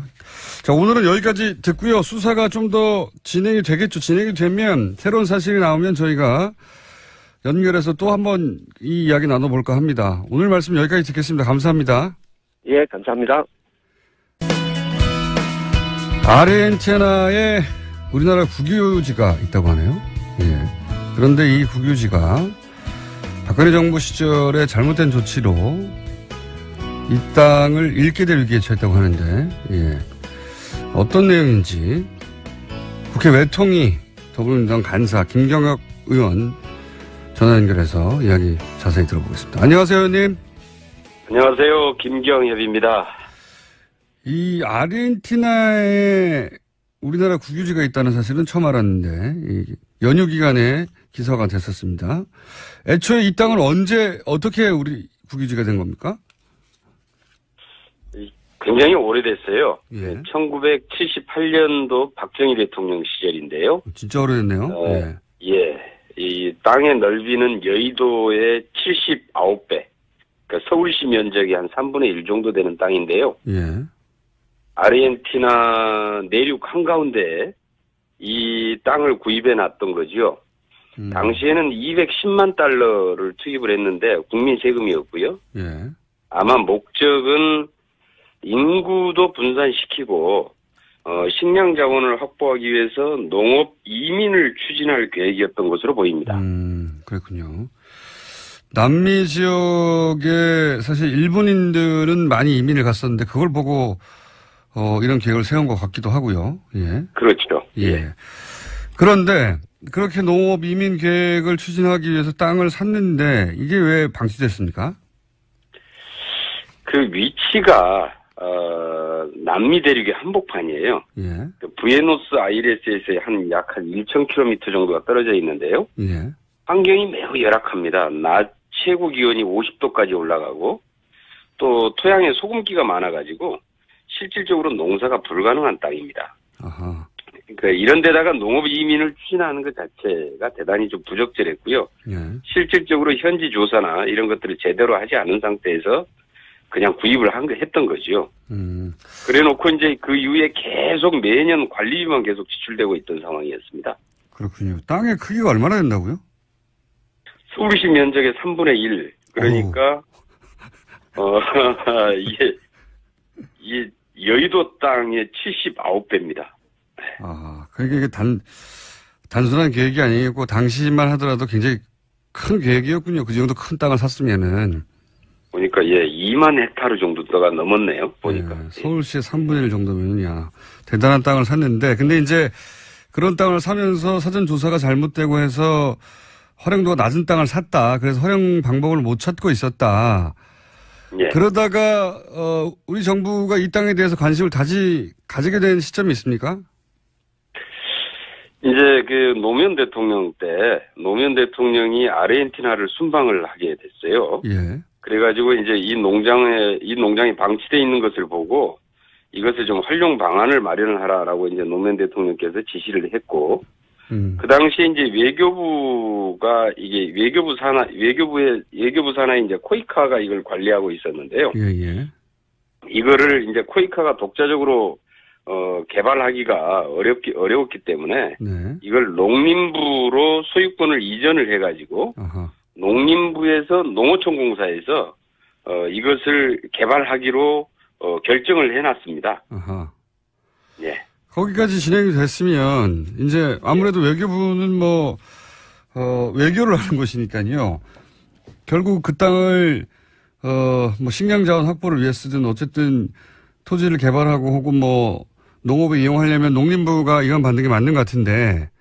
예. 그렇게 농어촌 공사가 이관 받기로 합의하고 결정됐는데 그다음 진척이 없었나요? 그리고 나서 이제 이명박 정부가 들어서면서 예. 이 계획 자체를 완전히 다시 다 뒤집어 엎었어요. 왜 그랬을까요? 예. 그게 아마 시기적으로 2008년 10월 달인데 국무총리 주재 관계기관 장관 회의에서 예. 농어촌공사 이관 결정 자체를 철회한다 이렇게 해서 결정을 했는데요. 예. 아마 그 당시의 명목적인 이유는 실무 조사를 해봤더니 예. 그 이관 비용이 예. 노무현 정부 당시에 검토했던 비용보다 약 한 10억 원 정도가 더 소요된다. 10억 원이요? 예. 그런데 실질적으로 이 당시에 보면은 이것 때문이었겠느냐라는 거죠. 그 땅의 면적에 비하자면 뭐 10억 원은 큰 돈이 아닌 것 같은데요. 별로 돈의 문제는 아니었던 것 같고요. 예. 내용상으로 보면 이제 당시에 그 미국산 쇠고기 그 촛불 집회가 한참 그 최고조에 이뤘던 시점이고, 이명박 대통령 들어서고 나서 노무현 흔적 지우기 사업이 아주 본격적으로 진행이 됐던 시기였죠. 예. 그래서 노무현 정부가 했던 것은 모든 것을 다 부정하고 실제로 다 이제 뒤집어 엎었던 좀 그런 시기였던 것으로 보입니다. 그렇게 뭐 그런 정황도 있겠지만 그렇게만 생각하고 가기엔 좀 이해가 안 가는 대목이 좀 있네요. 그죠? 아직 다 밝혀지지 않은 거죠. 일단 그렇게 뒤집었다는 것까지만 밝혀진 것이고. 예. 정확하게 이게 어떤 이유에서 뒤집었는지는 좀 더 확인을 좀 해봐야 될 부분이 있는 것 같습니다. 그렇군요. 그리고 나서 또 이와 관련해서 정부 차원의 판단이 있었습니까? 이렇게 일단 뒤집었습니다. 그러면 이명박 정부 내에서 혹시 뒤집은 다음에 어떤 활용 방안이 나왔거나 혹은 이어진 박근혜 정부에서 여기에 대한 활용 방안이 나왔거나 혹은 결정이 달리 된 게 있습니까? 어떻게 됐습니까? 그 다음에는? 이명박 정부 때 이 결정 자체를 이제 다시 이렇게 뒤집어 놓고 그 다음에 또 다시 방치가 됐어요. 결정을 뒤집어 놓고 방치만 됐다? 예, 그 다음에 계속 이제 다른 대안을 마련하지 못했던 거죠. 예. 그러다가 이제 2013년에, 그러니까 이제 박근혜 정부 들어선데요. 2013년에 국회 외교통일위원회에서 재외공관 국정감사할 때 당시에. 예. 이걸 왜 계속해서 방치를 해두느냐, 그리고 계속 관리비만 갖다가 불필요하게 세금을 낭비하느냐. 예. 이제 이런 지적이 계속되면서, 코이카가 다시 이 농장의 좀 활용 방안을 가지고 이제 다시 이제 또 나서기 시작을 했습니다. 예. 그런데 막상 활용을 하다 보니까 이미 이 농장에 아르헨티나 사람들이 들어와서 농사를 짓고 있는 겁니다. 불법적으로요? 예, 불법적으로. 불법적인 점유가 되고 있었던 거죠. 아니, 뭐 수십 년간 아무도 안 쓰니까 그럴 수도 있겠네요. 예. 예, 그냥 뭐 방치돼 있던 상태니까 뭐 들어와서 그냥 농사 짓고 뭐 소 키우고 이제 했겠죠. 예. 그러다 보니까 이제 이걸 개발하려고 하다 보니까 이제 아르헨티나 정부에서는 그 현지인들의 예. 그 주민들의 반대가 있으면 이거 개발할 수가 없다 이래가지고 개발을 할 수가 없게 된 겁니다. 아하. 이제 그렇게 되다 보니까 그러면은 이 불법 점유를 하고 있던 그 땅 부분을 떼가지고 예. 그 현지인들한테 이제 불법 점유하고 있던 현지인들한테 무상 양도를 해주기로 계약을 체결을 한 거예요. 코이카에서요? 그래가지고 예. 그래가지고 공증까지 해버렸습니다. 땅 그렇게 해서 그냥 주기로 한 땅의 크기는 또 얼마나 됩니까? 그 땅이 약 한 9만 평, 그 29만 5,100평방미터인데요. 예. 축구장 약 한 40대 크기 정도 됩니다. 그거를 코이카에서 그냥 무상으로 양도해도 되는 건가요? 이 정부 땅인데? 그렇게 할 수 없죠. 해외 국유재산법에 따라서 매각이나 양도를 할 때는 이것은 이제 외교부 장관의 소관이고 코이카 이사회에서 이사회 의결을 거쳐서 외교부 장관의 승인을 받도록 돼 있어요. 그런데 이런 절차가 모두가 다 생략된 채로 그냥 이렇게 무상양도 계약을 체결을 해버린 거죠. 어허. 그러면 우리 국내법상으로는 이 절차적인 하자가 있는데 현지에서는 근데 공증을 해줘 버렸다면서요? 예, 현지에 공증을 해버렸기 때문에 이건 다시 이제 되돌릴 수가 없는 상태가 돼버린 것이고요. 어허. 그런데 보니까 이 당시에 이제 이 코이카가 이 독단적으로 나서서 했던 것이 아니고 이것을 이제 코이카가 이 방안을 가지고 이 농어촌공사랑 상의를 했습니다. 네네. 예, 근데 이제 농어촌공사가 상의를 했고 농어촌공사가 당시에 농어촌공사 사장이 박근혜 대통령 후보 시절에 농정 공약을 총괄했던 당시에 이름은 행복한 농어촌 추진단장이었는데요. 이 양반이 이제 농어촌공사 사장으로 들어오면서 농업의 해외 시장 개척에 대단히 열정을 가지고 있었던 양반이에요. 근데 이제 이 양반이 어떻게 이 부분에 대해서 접근을 했는지 모르겠는데요. 이것도 좀 국정감사에서 좀 더 좀 밝혀야 될 내용이긴 한데 접근을 해서 이런 부분들에 대한 이 무상양도 계약에 그러니까 현지인에게 이 땅을 넘기는 과정에 개입을 한 것으로 이렇게 보입니다. 납득이 잘 안 가는 대목들이 여러 군데 있군요. 근데 코이카 하니까 코이카 이사장 인선에 최순실 씨가 개입했다는 정황들이 나와서 한참 보도됐었는데 혹시 이 농장과는 아무 상관이 없습니까? 그 이사장의 인선 문제는 이 농장이 계약된 다음의 일이고요. 그래서 아마 직접적인 이사장과의 직접적인 연계가 있었던 내용 같지는 않은데 문제는 그 최순실의 미르재단이 코이카의 코리아에이드 사업에 개입을 했던 시기가 2015년 그 후반기부터거든요. 대강 시기적으로 보면은 이제 10월 달 정도, 2015년 10월 달 정도부터 코리아에이드 사업에 이제 개입한 것으로 이렇게 보여지는데요. 이때 그러니까 이 무상 양도 계약이 체결될 시점이 2015년 12월 달입니다. 그러니까 시기적으로 보면은 개입할 여지는 충분히 있다 이렇게 보여집니다. 아직까지는 밝혀진 내용은 없고요. 근데 이게 밝혀진 내용이 별로 없고 이 사실 자체를 발견하신 거군요. 지금 현재는. 네, 그렇습니다. 방치되고 있고 노무현 정부 들어서 그 농어촌 공사 이관하기로 합의됐는데 이게 뒤집어졌고 그런 상태로 계속 방치되어 있다가 코이카가 갑자기 현지인들에게 땅 일부를 무상 양도하고 공증까지 해버렸다. 근데 그게 국내법에는 어긋난다. 이런 정도를 지금 알아내신 것이고 처음 이게 제대로 언론에 문제가 된 건 이번이 처음인 것 같은데 좀 더 조사를 해보면 도대체 왜 뒤집었는지 합의가 뒤집었는지 그리고 왜 계속 방치했는지 그리고 왜 무상 양도해 버렸는지 이제 좀 드러나겠군요. 근데 그건 그때가 다시 인터뷰를 하기로 하고 그러면 지금 이 시점에서 마지막으로 드릴 질문은 이건 것 같은데요. 앞으로 그러면 이거 어떻게 해야 됩니까? 이 땅은? 이것을 지금 이제 코이카에다만 맡겨서 뭐 코이카는 뭐 이 무상원조 기관이거든요. 그러니까요. 개발 기관은 아닌데. 봉사활동도 담당하고 그러기 때문에 코이카가 이걸 직접 활용할 수 있는 방법은 쉽지 않을 것이고요. 예. 결국은 이게 이제 범정부 차원에서 대책을 좀 마련해야 될 것 같습니다. 그래서 농어촌공사나 내지는 이게 이제 보니까 뭐 발전 방안도 좀 검토가 있었던 것으로 보이는데요. 그러니까 태양광 발전 뭐 시설 이런 방안도 있었던 것 같고. 그런데 지금 이제 현재는 그 아르헨티나 정부에서 개발 허가를 받아놓기는 했는데 문제는 이 기간이 금년 5월까지였다가 이것도 이제 전혀 손을 못 대가지고 지금 1년을 더 연장해서 지금 내년 5월까지로 지금 연장돼 있는 상태거든요. 예. 이 안에 뭔가 좀 지금 이제 대책을 마련을 해서 이거 시행을 해야만이 되는 건데요. 시기상으로도 상당히 좀 촉박한 면도 있지만은, 이 뭐 외교부가 이걸 어떻게 처리하기는 좀 쉽지 않아 보인다. 그래서 이게 좀 관계기관 이 농림부나, 산자부나 이런 데들이 좀 합동으로 해서 여기에 대한 좀 대책을 좀 세워야 될 것 같다는 생각입니다.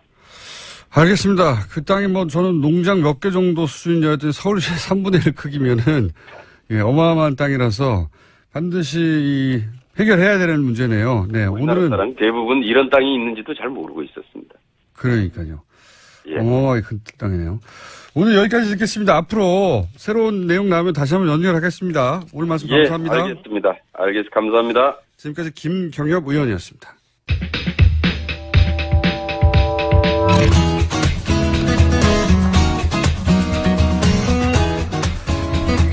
자, 인문결 연구소의 소장님이십니다. 안녕하십니까? 네, 안녕하십니까. 홈페이지는 아직 없습니다. 네? 없죠? 홈페이지 아직도? 네네. 좀 늦어지고 있네요. 예. 그럼 제가 만드는 게 아니라서 제가 어떻게 못하겠네요. 지금까지 홈페이지가 아니라 카페에서 운영하셨다가 드디어 독립 홈페이지가 곧 만들어지고 그렇게 되면 이 유료 가입이죠? 물론 이제 그러니까 회원이 되려면 그게 이제 그 정회원은 원래 회비를 내는 사람이 정회원이 되니까. 네. 얼마죠? 한 달에? 제가 그때 잘못 말씀을 드렸어요. 네. 제가 이렇게 잘 모릅니다. 실무자한테 물어봤더니 제가 잘못 얘기했다고. 네. 얼마인데 얼마로 말씀하신 거예요? 원래 4만 원인데 제가 2만 원이라고 잘못 얘기했어요. 4만 원인데 2만 원. 잘못 1년. 얘기했어요. 아니, 한 달에. 한 달에 4만 원이요? 야, 이거 비싸네요. 그게 비싼 게 아니죠. 왜요? 거기에 모든 저 권리가 다 들어가는데. 권리가 뭐고 있습니까? 강의도 들을 수 있고. 예. 저 장소, 그때 말씀드렸지만 장소 이용하고. 장소 이용하는 모든 컨설팅. 그런 것들이 다 거기에 같이 제공이 되는 건데. 제가 보기에는 지금 100명 정도 되죠. 좀 안 됩니다. 100명 안 되는 것 같아요. 그래요? 근데 그 공장장님 덕분에 좀 많이 늘었어요. 역시, 좀 늘었습니까? 예, 청취자들이 많으시구나라는 것을 다시 한번 느꼈고. 어느 한 분이 어젠가 글을 쓰셨더라고요. 그 목소리하고 생긴 거하고 똑같아요. 그런 글을 남기셔서. 근데 이게 보이나? 어디 보이나? 소장님이? 네네. 제가. 소장님이야 뭐 스타일리시하죠. 예. 3만 원 정도로 좀 할인 안 되나요? 한 명을 친구를 데리고 오면 3만 원입니다. 한 명, 두 명이나요? 네. 외웠어요. 회보기가 얼마인지도 모르고 있다가. 그러면은 제가 보기에는 그냥 혼자 와도 3만 원으로 하고 차라리 가입자 배가 운동을 하는 게 왜냐하면 3만 원과 4만 원의 이 느낌이 좀 다릅니다. 그런가요? 예. 하다못해 3만 2천 원이랍니다. 4만 원대로 올라가면 좀 많거든요. 자, 오늘 주제는 뭡니까? 예, 오늘도 그 단편 주제 하나하고 메인 주제 하나하고 두 개를 가지고 와봤는데요. 단편 주제로 스페인 이야기를 좀 해볼까 합니다. 많이 보도가 되고 있습니다만은 카탈루니아 문제가 점점 그 해결이 될 기미가 안 보이고 꼬이고 있어요. 장기화될 조짐을 보이는데 지난 1일날 그 카탈루니아 분리 독립 주민 투표 하지 않았습니까? 근데 그 효력을 스페인 중앙 정부가 전혀 인정을 하지 않죠. 인정을 하지 않을 뿐만 아니라 그 공권력을 통해 가지고 그 투표 자체를 무력화를 시도를 했었고요. 그러는 과정에서 이제 양측의 갈등의 골이 더 많이 깊어졌습니다. 그래서 이제 카탈루니아 독립주의자들이 총파업으로 맞섰죠. 스페인 정부에 대해서. 그래서 이제 독립을 하겠다. 고집을 피우고. 이게 진짜 제가 카탈루니아 사람이 아니라 잘 모르겠는데 정말로 완전한 독립국가를 이루려고 하는 건지 아니면 이를 통해서 자치권을 더 확보하려고 하는 건지 그 진정한 목적은 잘 모르겠는데 카탈루냐는 뭐 언어도 다르고 네. 인종도 다르고 사실 같은 국가이기 쉽지 않은 조건이죠. 공장장님이 내가 카탈루냐 사람이 아니라서 잘 모르겠네라고 얘기하시는데 저도 할 말이 없어지는데 예. 저도 카탈루냐 사람이 아니니까 이제 제가 아는 바로만 얘기를 드리면은 일단 지금 말씀하셨잖아요. 카탈루냐는 언어도 굉장히 뿌리부터 많이 다르고 예. 그다음에 그 역사가 많이 다르고 예. 좀 한 300년 정도 전부터 이제 통합이 되긴 했습니다만 뭐 어순도 다르고 다 완전히 다르다고 해요. 언어도. 네. 예. 그래서 이게 그 보통 우리가 가장 이상적인 한번 제가 이 얘기 여기서 한 것 같은데 가장 이상적인 국가를 만든다라고 하면은 그 땅이 있고 예. 그다음에 같은 문화와 언어를 그 공유하고 있는 국민이 있고 이들을 묶어주는 어떤 제도가 있고 이렇게 얘기를 하지 않습니까? 예. 근데 보통 이제 그 그러니까 우리나라 말로는 똑같이 국가 이렇게 표현을 하지만 서양어로는 이거 표현하는 법들이 다 다르거든요. 땅 이야기를 할 때 우리가 보통 컨트리라는 얘기를 쓰죠. 그다음에 사람 이야기할 때 네이션이고 국가 제도 이야기를 할 때 이제 스테이트를 쓰는데 이게 언어가 세 용어가 다 다르다 보니까 이 사람들이 이거를 그 뭐라고 할까요? 우리나라 사람들이 동양에 비해서 이제 그 국가를 이루는 이런 것들이 굉장히 좀 복잡했던 것 같아요. 언어가 달라지다 보니까. 실제로 미국만 하더라도 예. 거기에 뭐 인종이 엄청 많고 유럽도 네. 인종이 많이 섞여 있으니까요. 그렇죠. 네. 그러니까 우리나라에서는 민족이라는 말이 있지만 유럽 사람들의 경우는 민족에 정확하게 해당하는 말은 없죠. 그게 이제 뭐 국가, 민족 이런 말들이 이제 네이션 정도가 될 수가 있는데 이게 그러니까 카탈루냐 같은 경우는 일치하지가 않는다는 거죠. 그렇죠. 그렇기 때문에 이 사람들은 언어를 우리가 같이 공유를 하고 역사를 같이 하고 땅도 있고 경제력도 어느 정도 되는 것 같고 네. 이런 우리끼리 독립을 하자라는 생각을 진짜 가지고 있는 것 같아요. 다만 네. 그렇게 됐을 때 문제가 되는 것이 지금 실제로 벌어지고 있는 일이 어떤 일이냐면은 지금 이제 글로벌 사회다 보니까는 그 지역 경제만 가지고 카탈루냐 경제가 그렇게 된 것은 아니고 네. 외국 기업들이 많이 들어가 있잖아요. 네. 근데 외국 기업들이 이런 그 혼란 상태에서 위기가 의식을 느끼니까 밖으로 빠져나가려고 이렇게 한단 말이에요. 그래도 저 스페인 중앙정부는 도와줘요. 제가 보기에는 스페인 중앙정부가 그걸 부추겼을 거라고 봅니다. 부추겼을 수도 있겠죠. 예. 어쨌든 간에 지금 그러니까 카탈루냐 지방에 있는 어느 글로벌 기업이 나 다른 지역으로 옮길래 하면은 그래? 그러면서 바로 도와준다는 거죠. 예. 그러니까 모든 서류나 이런 것들 간소화시켜 가지고 바로바로 도와주는. 그래서 실제로 많은 공장들이 그리고 회사들이 카탈루냐 지역에서 다른 지역으로 이동하는 그러다 보니까 카탈루냐 주민들 입장에서는 좀 뭐라고 할까요? 되게 곤혹스러운 이런 상황에 놓인 거죠. 그런 정치적인 문제를 사기업이 그냥 결정했을 리는 없습니다. 제가 보기에는. 스페인 중앙정부가 예, 그렇게 왜냐하면 카탈루냐가 독립을 하겠다고 하는 이유 중에 여러 가지가 있겠지만 역사도 다르고 언어도 다르고 전통도 다르고 경제적인 게 크죠. 예, 그리고 뭐 전쟁도 치렀고요. 네. 내전 사람도 많이 죽었고 핍박도 많이 받았고 그 중에 경제적인 이유가 큰데 이제 그걸 압박하면 당연히 그렇죠. 그런 목소리가 줄어들 거라고 하는 뭐 어린아이도 알 수 있는 기법 아닙니까? 그러니까 맞습니다. 이제 그런 그 지역의 기업들한테 압박을 가하겠죠. 떠나라고. 네, 그렇게 충분히 그렇게 될 수 있을 것 같고요. 실제로 그 스페인 중앙정부에서는 계속 그렇게 고집을 할 경우에 자치권을 박탈한다. 근데 이게 자치권을 박탈할 수 있는 권한이 헌법에 보장이 돼 있다고 해요. 스페인 헌법에.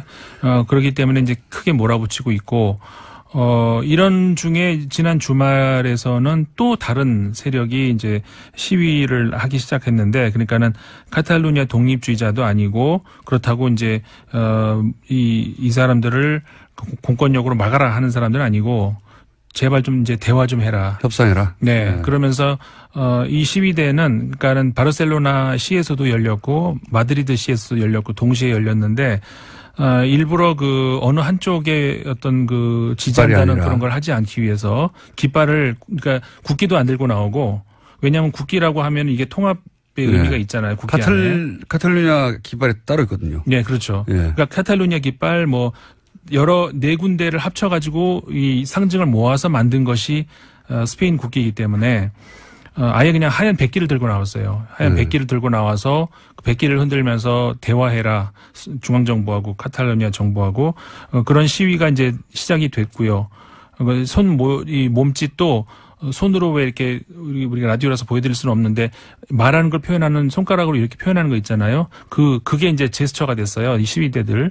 그래가지고 대화를 해라 이런 움직임들이 계속 나오고 있어가지고 이게 과연 어디까지 그 사태가 전개가 될 것인가 현재로서는 좀 가늠하기가 어렵습니다. 이게 이제 유럽 전역에 대해서 관심이 많을 수밖에 없는 게 영국과 소위 대영 자국이라고 불리는 연합체와 스코틀랜드 분리 투표가 있었지 않습니까? 네네.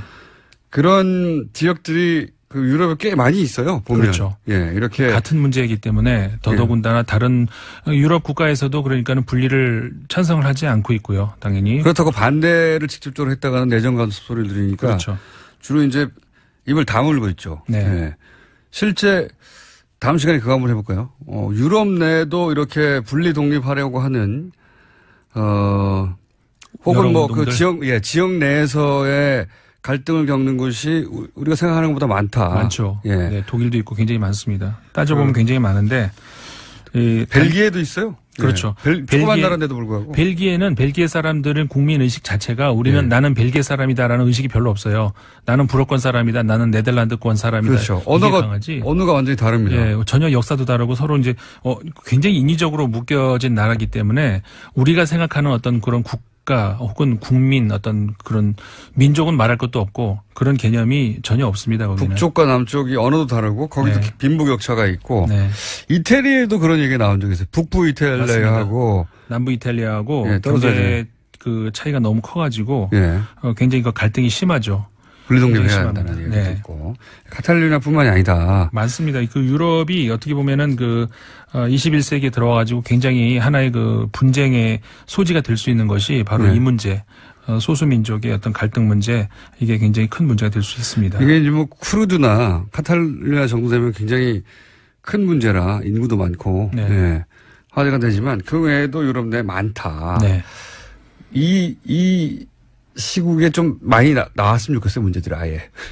그러니까 전 세계적으로 기왕 나오는 그 안에서는 합법적인 투쟁도 있고 굉장히 그 무력 투쟁도 있고 굉장히 다양합니다. 스페인은 또 북동부에 바스크도도 있지 않습니까? 바스크도 있죠. 거기는 이제 워낙 작아서 카탈루니아는 너무 좀 더 크니까 그리고 경제력도 차이가 나기 때문에 이제 그러는데 바스크도 있고 굉장히 많죠. 아까도 말씀드렸다시피 일단 4개의 과거 국가가 모여서 만든 것이 스페인이기 때문에 이제 카탈루니아 같은 경우에는 경제력이 가장 앞서 있기 때문에 한마디로 말해서 내 세금 걷어서 다른 사람 주기 싫다 이제 이것 때문에 나오는 것인데 만약에 그렇게 된다면 다른 지역들도 똑같이 아마 또 어떤 또 반항이 있을 겁니다. 여기까지 하겠습니다. 임상훈 위원이었습니다.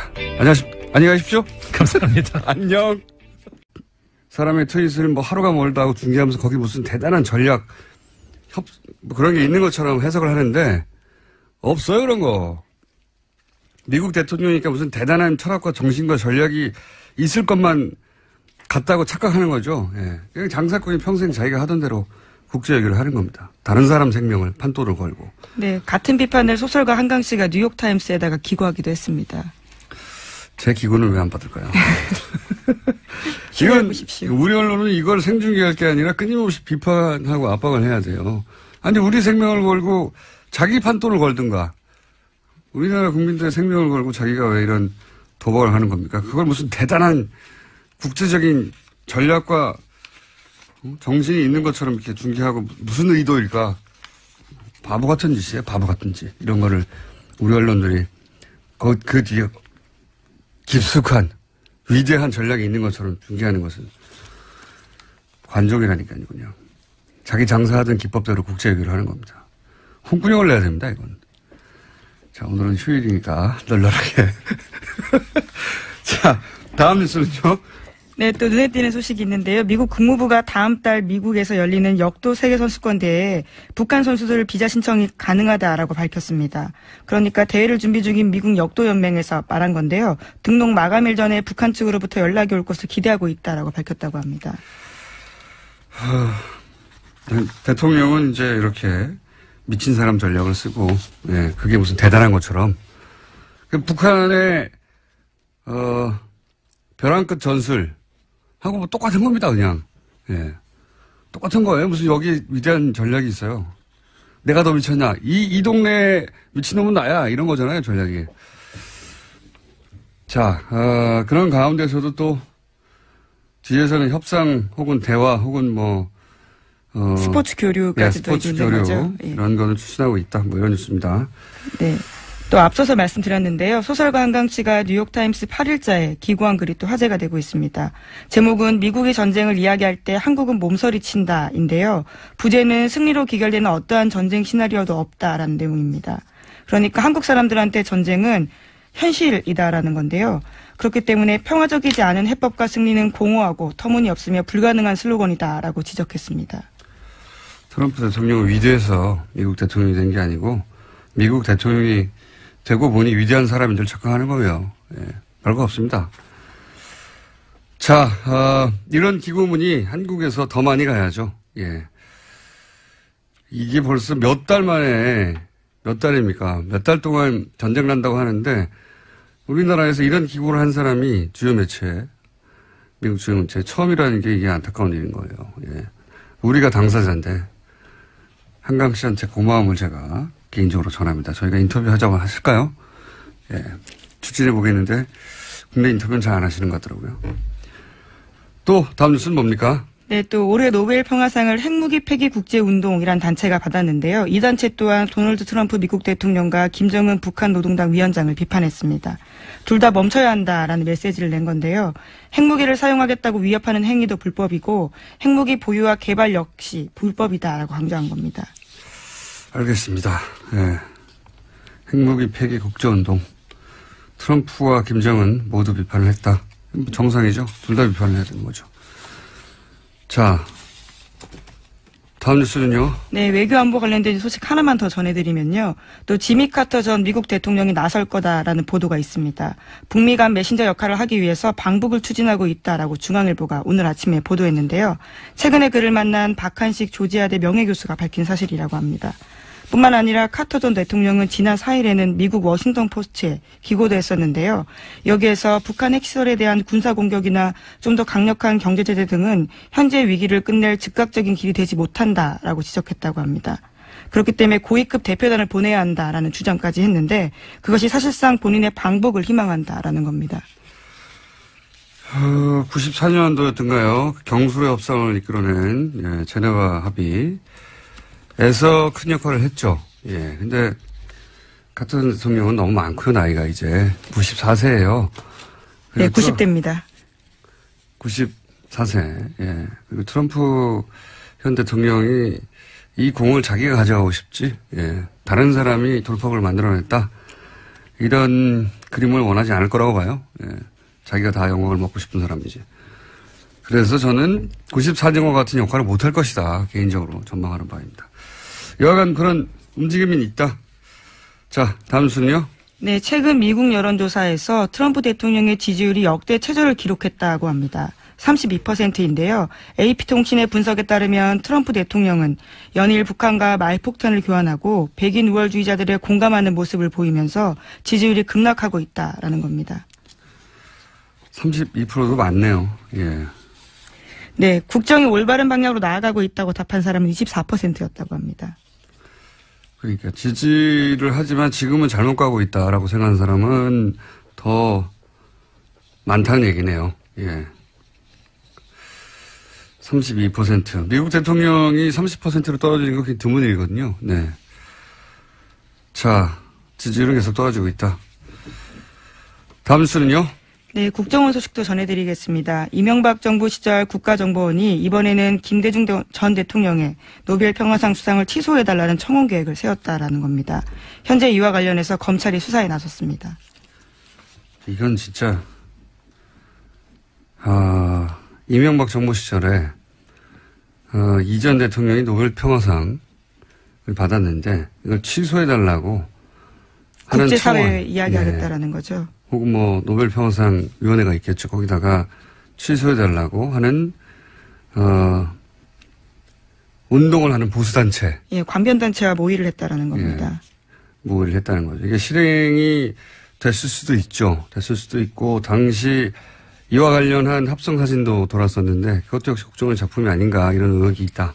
네, 노벨 평화상이 아니라 물리학상 받았어야 했다 이런 식의 합성 사진이 있었다고 합니다. 당시에.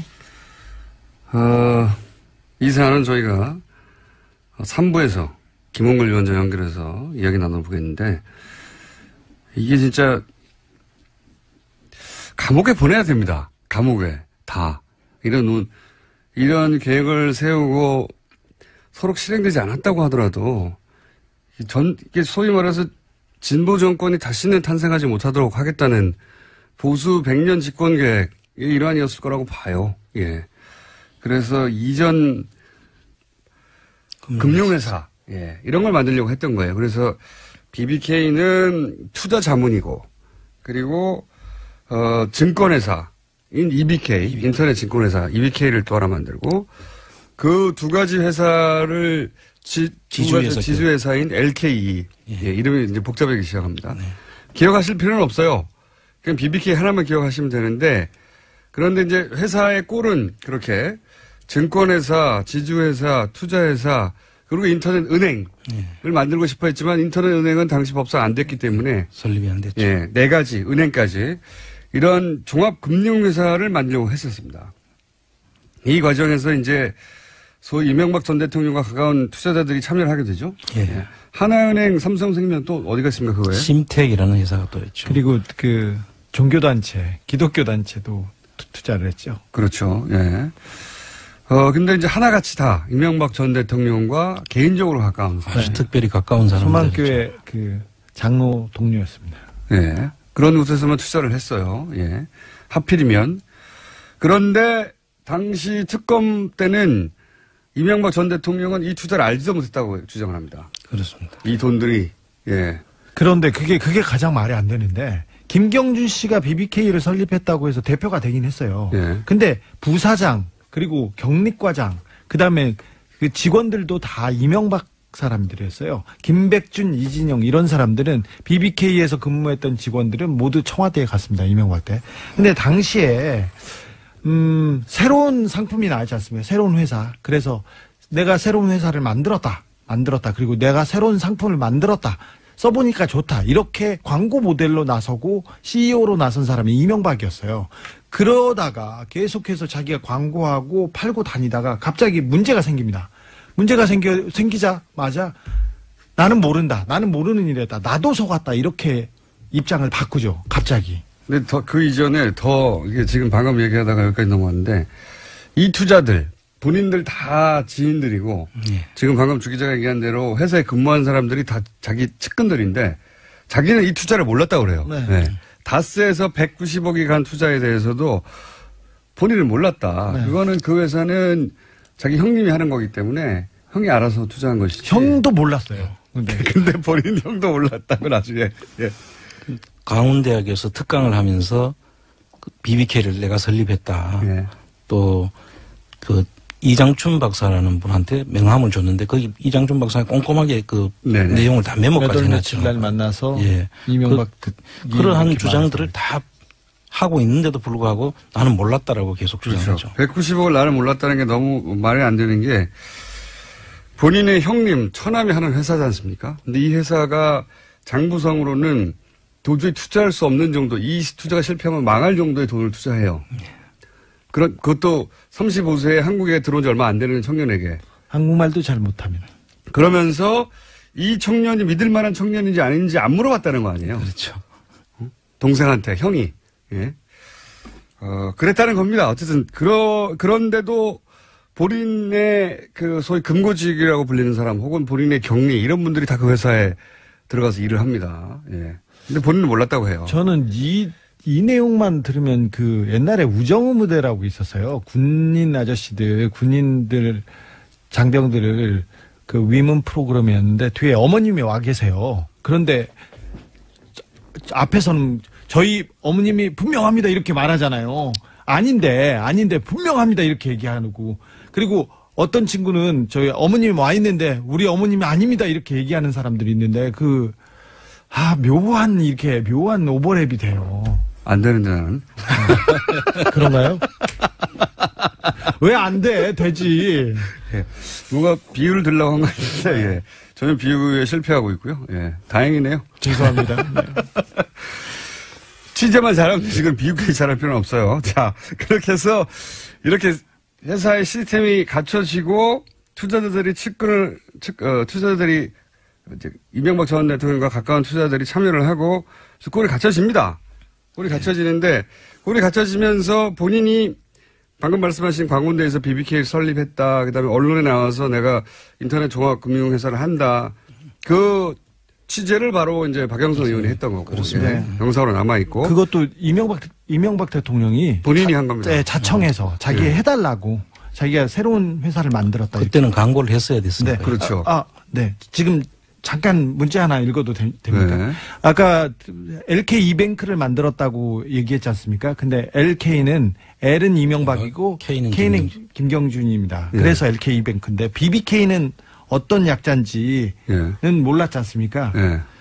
이건 그 BBK 그 다스의 내부에 있는 분한테 문자 온 건데 BBK 뜻이 아예 이명박의 박과 B와 김백준의 B, 그다음에 김경준의 K가 해서 BBK랍니다. 아. 박백김. 아하. 취재 하나 했죠. 예, 예. 새로 밝혀진 내용이에요. 이거는 김경준 씨도 어쩜 몰랐을 수도 있어요. BBK라고 처음부터 정해서 알려주면 그런 줄 알지. 여하간 김백준의 비였다? 네. 아하. 처음 나온 내용입니다. 중요하진 않는데 이제 17년 지나고 나서 처음 알게 된 내용이고요. 자, 그렇게 홍보하는 과정에서 문제가 생깁니다. 예, 삼성생명 투자에서 이제 서명이 위조된 것도 발견이 되고, 그 다음에, 투자 자문에서 증권회사를 같이 할 수 없는데, 사실상 같이 한다는 게 들키게 되고, 금감원이 조사에 나가게 되죠. 그러면서 결국 증권회사 역할을 하는 EBK 설립이 취소가 됩니다. 예. EBK가 설립이 취소되면, 이게 이제 여기서 증권 거래를 해야 되는데, 전체 사업 구도가 무너지는 거죠. 예. 인터넷 종합 금융회사로서의 전체 그림이 망가지게 되는 겁니다. 한마디로 사업이 실패하는 거죠. 여기서. 문제는 이때부터 발생하는 거예요. 그렇죠. 예, 이때부터. 네. 예. 사업은 원래 성공할 수도 있고 실패할 수도 있죠. 예. 예. 실패했으면 투자금을 날리는 겁니다. 당연히. 누구도 예외 없이. 그냥 그렇게 실패하고 끝났으면 큰 문제는 없었어요. 예. 그냥 자기들 돈 날리고 끝나는 거예요. 네네. 자세히 따지면 물론 문제가 전혀 없는 건 아닙니다. 따져보면 여기서 또 복잡해지는데 간단하게 요약하면 BBK, LK, EBK 이런 회사들은 다 각각의 자본금이 있어야 되는 회사죠. 세 개의 별도 회사니까. 근데 자세히 들여다보면 여러 계좌로 넣고 빼고 하는 방식으로 결국 다 같은 돈으로 새 회사를 만들어 버립니다. 예. 새 회사에 들어간 돈이 다 같은, 이명박, 노무현 시절에 이루어진 자기들이 보기에는 도달할 수 없을 것 같은 지점까지 도달하는 거를 다 취소해서, 진보 정권을 과거를 다 옮기려고 했던 거죠. 이런 계획을 관변단체에서 세우는 것도, 웃기는 일인데, 예. 김대중 전 대통령을 좋아하지 않을 수도 있어요. 그래도 노벨 평화상은 진보 보수를 떠나서 굉장히 국가적인 큰 일입니다. 좋아하지 않을 수는 있는데 이게 국정원이 나서서 그런 수상 취소될 리는 없지만 그런 계획을 세웠다는 자체가 이건 상상하기 힘든, 제가 말했지 않습니까? 설마에서부터 출발한다고. 보통 합리적 사고를 한다고 하는 분들은 설마에서 끝나거든요. 설마를 넘어가면 자신이 합리적이라는 소리를 듣지 못할까 봐, 비합리적이라는 소리를 들을까 봐. 공작은 설마에서부터 출발한다. 다시 한번 실감하게 되는 이야기고, 뉴스고.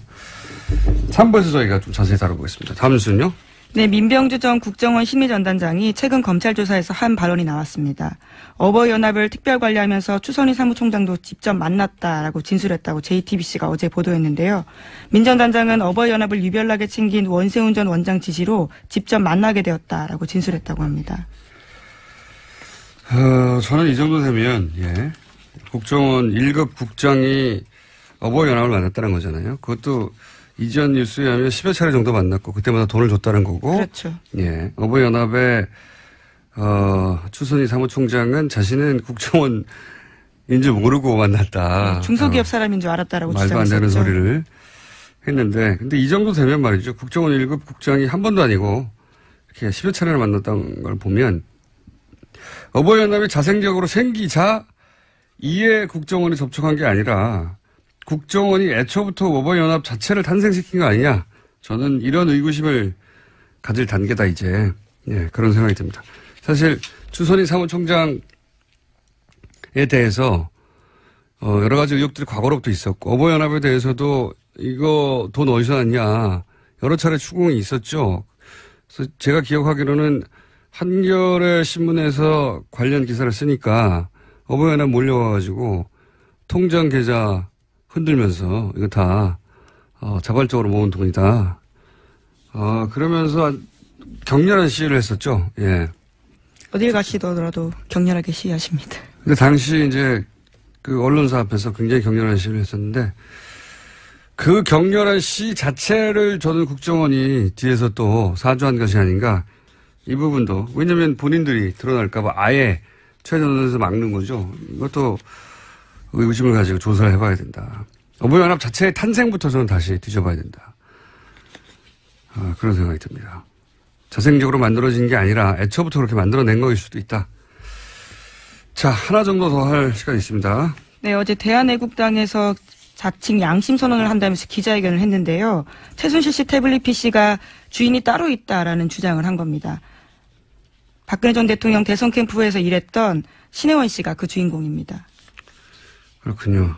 이거를 이제 신혜원 양심 선언이라고 하는 키워드로 보도가 됐는데 일단 양심 선언이 아니죠. 양심 선언이라는 건 권력에 의해서 뭔가 부당하게 은폐했던 진실이 있는데 그거를 개인이 자신에 대한 어떤 불이익을 감수하면서 양심에 거리끼기 때문에 폭로하는 게 양심 선언 아닙니까?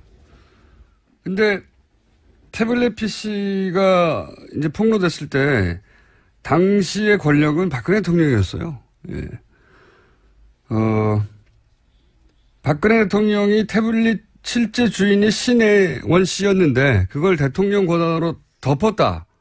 그럼 지금 와서 양심선언을 할 수 있죠. 그게 아니고 예. 당시 권력은 박근혜 대통령이었기 때문에 이게 양심선언이 되려면 박근혜 대통령이 최순실 씨에게 뒤집어 씌워야 되는 겁니다. 태블릿 PC가 신혜원 씨 건데 예. 양심선언을 아무데나 갖다 붙이면 안 돼요. 예. 또 지난 9월 달에요. 재판 증언도 나왔습니다. 김한수 전 행정관이 태블릿 PC 사용자인 최순실 씨가 맞다라고 증언한 바도 있습니다. 개통한 사람인데요. 이 사람은. 기자회견을 보니까 본인의 것도 확실하다고 주장한 게 아니에요. 보니까. 기자회견 내용을 보니까 당시 이제 김모 행정관이 2대의 태블릿 PC를 개통했는데 뭐 지금 나온 전화번호나 문서나 또 캠프에서 대선 캠프에서 같이 일했던 동료 사진이 나온 걸로 봐서는 자신이 속했던 대선 SNS 팀에서 사용한 태블릿 PC로 보였다라고. 예, 이건 양심 선언이 아니라 100번 양보해도 신혜원 씨가 일방적으로 주장을 했다 이렇게 보도해야 되는 겁니다. 어떻게 신혜원 씨의 양심 선언이에요 이게? 예. 당시 신혜원 씨가 이건 자기 거라고 주장하려고 했는데 박근혜 대통령이 막았다는 겁니까 이게? 예, 말도 안 되는 단어를 갖다 붙여요 여기다가. 그리고 태블릿이 당시 검찰에 의하면 최순실 씨의 동선과 일치한다는 거 아닙니까? 로그인이나. 예, 심지어 독일까지 따라갔다는 거죠. 사행 기록이. 예. 그러니까 신혜원 씨, 그 태블릿이 신혜원 씨 것이 맞으면 신혜원 씨가 최순실 씨와 함께 독일에 동행한 겁니다. 그러면은 양심 선언할 주체가 아니라 조사의 대상이 되는 거예요. 예. 신혜원 씨도 독일에 왜 갔어? 이렇게. 혹은 출입국 기록이 없으면 그럼 밀입국하거나 밀출국을 한 거예요. 조사 대상이 되는 거예요. 이건 박근혜 전 대통령을 구해내고자 하는 예, 친박 세력 구속기간 연장이 내일인가 결정되죠? 예, 내일입니다. 예, 그 기간 연장을 막아버리는 양심선언이 아니라 일종의 절규 같은 거죠. 예. 절규라고 봐야 됩니다. 그런데 신혜원 씨 같은 경우에는요, 이미 유죄 판결을 받은 바가 있습니다. 선거법 위반으로 이미 SNS를 불법적으로 사용했다라는 것들이 있는데 이게 과연 유리할지도 좀 의문입니다. 뭐 선거법 위반이어도 양심이 꺼리낀 일을 폭로하고 양심선언을 할 수는 있는데 이건 양심선언이 아니라는 거죠. 예.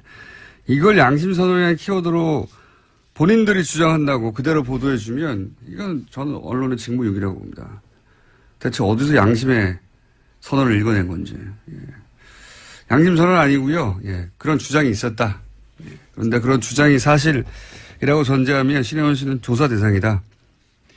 그리고 신혜원 씨가 어떻게 최순실 씨와 독일을 동행했다는 건지 혹은 뭐 거기에 찍힌 최순실 사진을 그럼 옆에 앉아서 찍었다는 건지 가족 사진도 조사의 대상이 되는 거죠. 물론 뭐 이게 사실로 밝혀질 확률은 제로에 가깝다고 저는 보긴 합니다만 그런 주장은 있었고 어제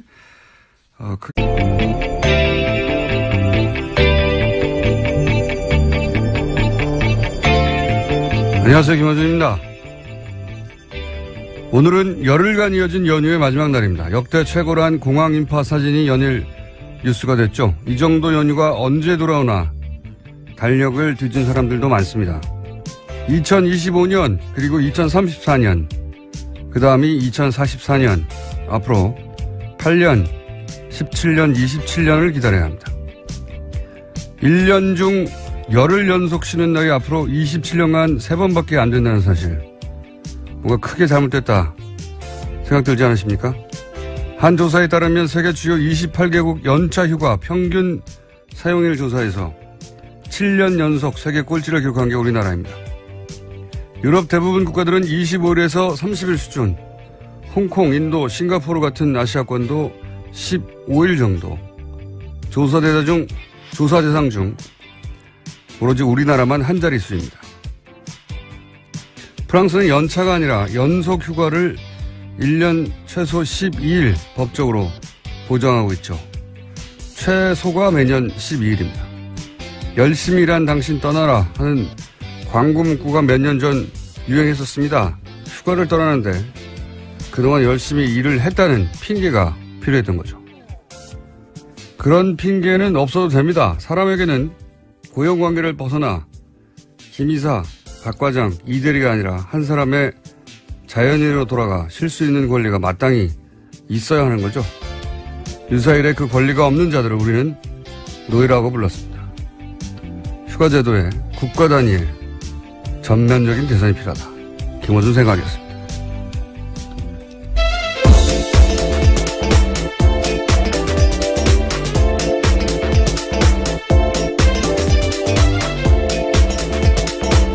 시사인의 김은지입니다. 네, 김은지 기자 호가 있다고 네, 저희 PD가 실검일이 김은지라고 앞으로 네 글자라서 어쩌다 그렇게 된 것 같은데 본인 설명을 소개를 그렇게 해주세요. 예. 열흘이 길지 않아요? 예, 뭐 훌쩍 가더라고요. 예, 오늘 사실은 연휴 마지막 날인데 저희는 억울하게 하루 일찍 끌려 나왔습니다. 예. 이태리에는 헌법에 보장돼 있어요. 헌법에요? 헌법에 휴가에 대한 권리는 보장되어야 하고 그 권리는 포기할 수 없다. 이렇게 헌법이. 아니 무슨 휴가를 헌법에 넣느냐 이런 생각도 하실 텐데 저는 휴가에 대한 우리나라의 이제 일반적인 인식 수준을 바꿔야 된다고 생각을 하는 게 열심히 일한 당신 떠나라 굉장히 성공적인 가표잖아요. 많은 사람들이. 설득되는. 근데 이제 이게 가만히 생각해 보면 일을 열심히 했으니까 떠나도 된다 하는 어떤 명분을 만들어준 거거든요. 그러니까 정상적인 휴가조차 눈치를 보고 못 떠나는 우리 사회 분위기를 반영한 거죠, 이제. 열심히 일했으니까 떠나, 이제 괜찮아, 이렇게.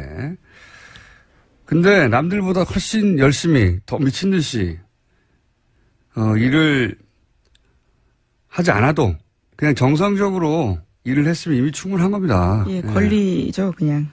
그러니까 우리 사회가 아주 오랫동안 반기업 정서, 반기업 정서가 나라와 경제를 망친다 이런 얘기 많이 했었잖아요. 요즘도 해요. 반기업 정서라는 단어를 검색어에 넣으면 아직도 많은 사람이 그런 얘기를 합니다. 예. 근데 우리나라 노동자 휴가가 OECD 국가 중에 한 자릿수예요. 유일합니다. 한 자릿수가. 예. 이것도 근데 그 연차 휴가가 한 자릿수거든요. 연차 휴가라는 게 한 달에 한 번 쓰는 거잖아요, 보통. 그렇죠? 그걸 다 합친 게 열흘이 안 된다는 거예요. 전 세계에서. 이 조사한 국가 중에 유일하게. 근데 이제 1년에 연속으로 열흘 정도 쉬는 거를, 이번에 황금휴가라고 10년 단위로 기다려야 되는 황금휴가더라고요. 찾아보니까. 미친 겁니다. 제가 보기엔. 매년 이 정도는 쉬어줘야, 최소, 매년 이 정도는 쉬어줘야 한다고 다른 나라에서는 얘기하는데, 우리는 10년에 한 번이에요. 예. 세계 최장시간 노동이라고 하고, 우리나라가. 그리고 세계 최단기 휴가인 거죠. 예. 그러니까 세계 최저 출산율이 나오는 겁니다, 이게. 예. 행복 지수도 가장 낮은 나라고, 이게. 일로부터 자유로울 권리를, 예. 법으로부터. 네, 그렇죠. 제도로, 강제로 보장해야 된다. 예, 권리와 의무 모두 보장하면 좋을 것 같습니다. 예. 휴가에 대해서요. 너무 오랫동안 일만 해왔어요. 예. 반기업 정서. 영어로는 반기업 정서 많이 했습니다. 갑자기 영어를. 저도 해외 갔다 온 김에 갑자기 말도 안 되는 소리고요. 우리나라처럼 기업하기 편한 나라가 없어요. 자, 뉴스를 진행해볼까요? 네. 예. 계속해서 트럼프 대통령 소식 전해드렸었는데 오늘도 첫 소식은 트럼프 대통령 이야기입니다.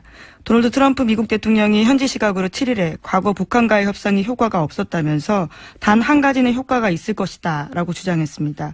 군사적 옵션을 내비쳤다라는 해석이 나오는데요. 동시에 또 북한이 미국 본토를 위협할 ICBM을 발사 준비한다는 소식도 있습니다. 내일이 북한의 노동당 창건 72주년 기념일인데 이를 앞두고 북미 간의 신경전이 이어지고 있는 겁니다. 너무 그렇게 열심히 할 필요 없어요. 오늘 출근하는 사람 그렇게 많지 않습니다. 팟캐스트로 많이 들으시더라고요. 오늘 내가 운전해 오다 보니까 역시 도로에 차가 없어요. 예. 우리 기회하는 거예요, 이거. 네, 지금. 휴가는 중요하니까요. 트럼프 대통령이 단 한 가지는 효과가 있을 것이다. 무슨 뜻일까? 뭐 해석하고 있던데 해석할 필요 없어요. 예. 그냥 협박하는 거예요. 계속해서 내가 대화한 뜻이. 미국 기자들도 계속해서 물었는데요. 그게 무슨 뜻이냐고요. 아주 조만간 알게 될 것이다 라고만 답했다고 합니다. 네, 뜻을 알 리가 있나요? 그냥 협박하는 건데. 트럼프는 자신이 미친 사람으로 보여서 실제로 그런 결정을 내릴 수도 있다 라고 상대에게 인식을 시켜서 협상을 유리하게 끌고 가는 그런 걸 자신의 전략이라고 한다고 하는데 이거는 자기 개인 비즈니스 할 때는 유용한 전략일 수 있습니다. 왜냐하면 그런 전략이 실패해도 잃는 거는 결국 자기 돈밖에 없잖아요. 근데 이거는 한순간의 실수나 착각으로 우리가 주는 거예요. 다른 나라 사람들이 수백만 명 이상의 목숨이 걸리는 일이에요. 예.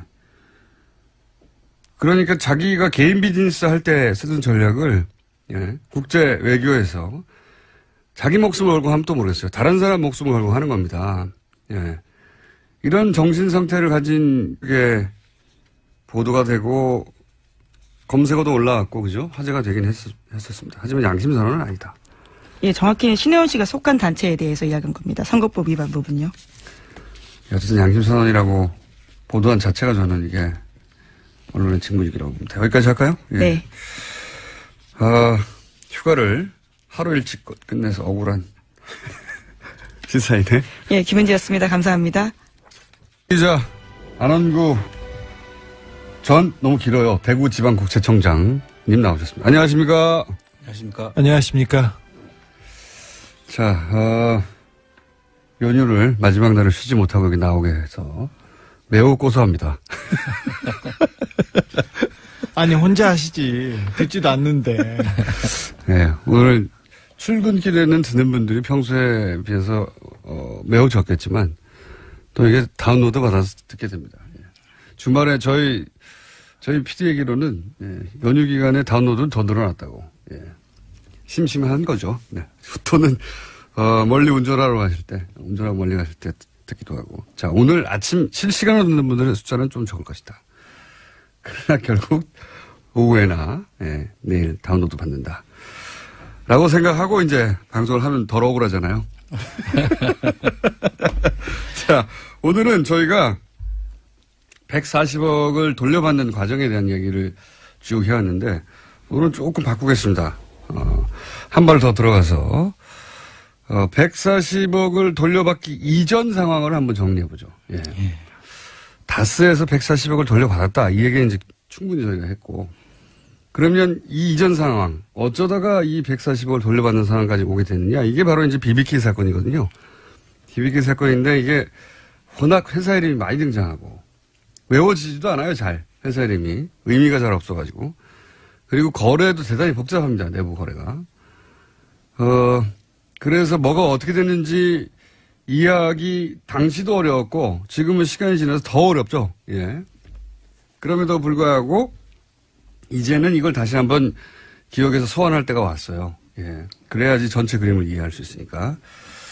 자, 그러면 제가 이제 기본 정리를 할 테니까 중간에 청장님과 조 기자가 끼어들어서 사건과 관련한 내용들을 좀 더 명확하게 해 주십시오. 우선 김경준 씨와 이명박 당신은 씨라고 해야 되겠네요.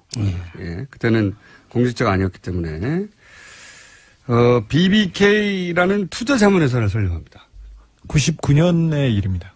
그리고 김경준 씨를 이명박 씨가 어떻게 알았는가에 대해서는 이야기가 많죠. 네. 둘이 주장이 서로 다르죠. 네. 누나가 소개를 해줬다라는 설도 있고 누나는 상관이 없다라는 설도 있습니다. 예. 하지만 이명박 씨하고 에리카 김 씨는 그 당시에는 굉장히 특별한 관계였습니다. 그때 당시 알고 있었다는 이야기는 분명한데 그래서 소개를 해줬는지 아닌지는 중요한 포인트는 아닌데. 네, 김경주 씨는 극구 부인하고 있습니다. 네. 보통 중요한 사안은 아니지만 이제 화제가 됐었습니다. 예전에. 자, 이 정도 언급하고 넘어가고요. 설립하는데 그래서 당시 대표이사가 김경준 씨가 되고 예. 이 종잣돈이라기에는 굉장히 큽니다. 190억. 190억은 다스에서 나오는데 이 다스는 이제 여러 차례 언급했지만 이명박 전 대통령 참여 의혹이 있는 회사입니다. 그러니까 돈은 다스에서 나오고 대표는 김경준 씨가 돼서 투자 자문회사를 설립을 합니다. 처음에 설립은 김경준 씨가 했어요. 그런데 투자 회사를 만드는데 설립 자본금이 5천만 원이었어요. 맨 처음에는. 네, 근데 그러면 설립 회사, 투자 회사의 요건이 안 됩니다. 그렇죠. 그러니까 회사도 아니었는데 거기에 다스에 190억 그리고 이명박 대통령들 지인들 회사에서 돈을 가져와서 600억에서 800억까지 투자를 받습니다. 돈이 그렇게 갑자기 확 늘어납니다. 그러면서 이제 김경준 씨는 이 회사가 어떻게 내 회사냐라고 주장하면서 했던 얘기 중에 하나가 내가 삼성생명에 가서 어떻게 100억을 받아내고 내가 하나은행에 가서 어떻게 돈을 받아내고 이런 한국의 투자자들로부터 내가 어떻게 돈을 받아내냐. 이 정도 액수로 움직일 수 나는 이제 한국말도 잘 못하고 한국에 온 지 얼마 되지도 않았는데 그런 큰 돈을 어떻게 투자를 받는단 말이냐. 다 이명박 전 대통령과 가까운 분들한테서 투자를 받은 거다. 이렇게 주장을 했죠. 예. 그 실제로 다스에서 190억이 들어올 때 김경준 씨는 35살이었고요. 예. 그 35살 된 사람이 처음 보는 사람 그 다스에 가가지고 190억을 받아옵니다. 다스에 처음 만나서 받았다고 하죠. 네, 다스에 방문했을 때 다스의 회장이 이상은 씨였는데 이상은 씨는 만나지도 않았고요. 다스에 돈을 투자했는지도 모르고 있었어요. 근데 그 당시 사장은 김성우 씨였는데 김성우 씨한테 지금 김성우 씨 옆에 있던 사람한테 지금 문자를 받고 있습니다. 근데 아주 젊고 멋쟁이 청년이 하나 와서 젊은 청년이다. 그냥 젊은 청년이고 옷맵시도 좋고 그냥 좋은 이미지의 청년이 와서 한 5분 정도 김성우를 만나고 그냥 갔다. 네. 그리고 190억 투자했다는 겁니다. 이게 말이 됩니까? 190억이 아니고 19억도 아니고 1,900만 원도 그렇게 투자를 안 합니다. 모르는 사람인데요. 네, 당시 다스의 장부상 190억을 움직일 만한 여유가 없었어요. 이익도 훨씬 작았는데 사실 그런데 다스에는 돈이 많았대요. 그 당시에는. 그런데 장부나 그 명목상으로는 그 190억을 투자할 여력이 전혀 없는 회사예요. 여력이 전혀 없었고요. 그 돈이 이제 263억 그 도곡동 땅 판 돈에서 나온 거죠. 나온 것으로 지금 보고 있습니다. 그래서 도곡동 땅이 연결되어 있다고 계속 하는 거고. 그래서 도곡동 땅 주인이 다스 주인이고 다스 주인이 BBK 주인이다라고 이제 계속 이야기가 돌고 있는 거죠. 예, 10몇 년째 돌고 있는 거고요. 자, 그렇게 해서 190억이 들어가면서 당시 인터뷰 회사 꼴에 맞춰 만들었는데 당시 인터뷰를 보면 언론 인터뷰를 보면 선거법 위반으로 당시 이명박 씨가 피선거권이 박탈이 됐었어요. 예, 박탈이 돼 98년도 일이죠. 그런데 정치 활동 재개를 준비하면서 본인은 이제 토목건설 분야에 이름을 날렸었는데 그때가 생각해 보시면 98년, 99년이 인터넷 시대가 막 열리는 시점입니다. 그리고 IMF였습니다. 네, IMF였고. 그래서 첨단 분야에서 사업 성공을 해낸 경력이 필요했다. 이렇게들 얘기를 하고 있고요. 그러면서 당시 잘 나가던 금융인이었던 김경준 씨와 함께 이런 투자자문 회사인 BBK를 설립했는데 BBK 회사 자체가 목적이 아니었고 만들려고 했던 거는 인터넷 기반의 종합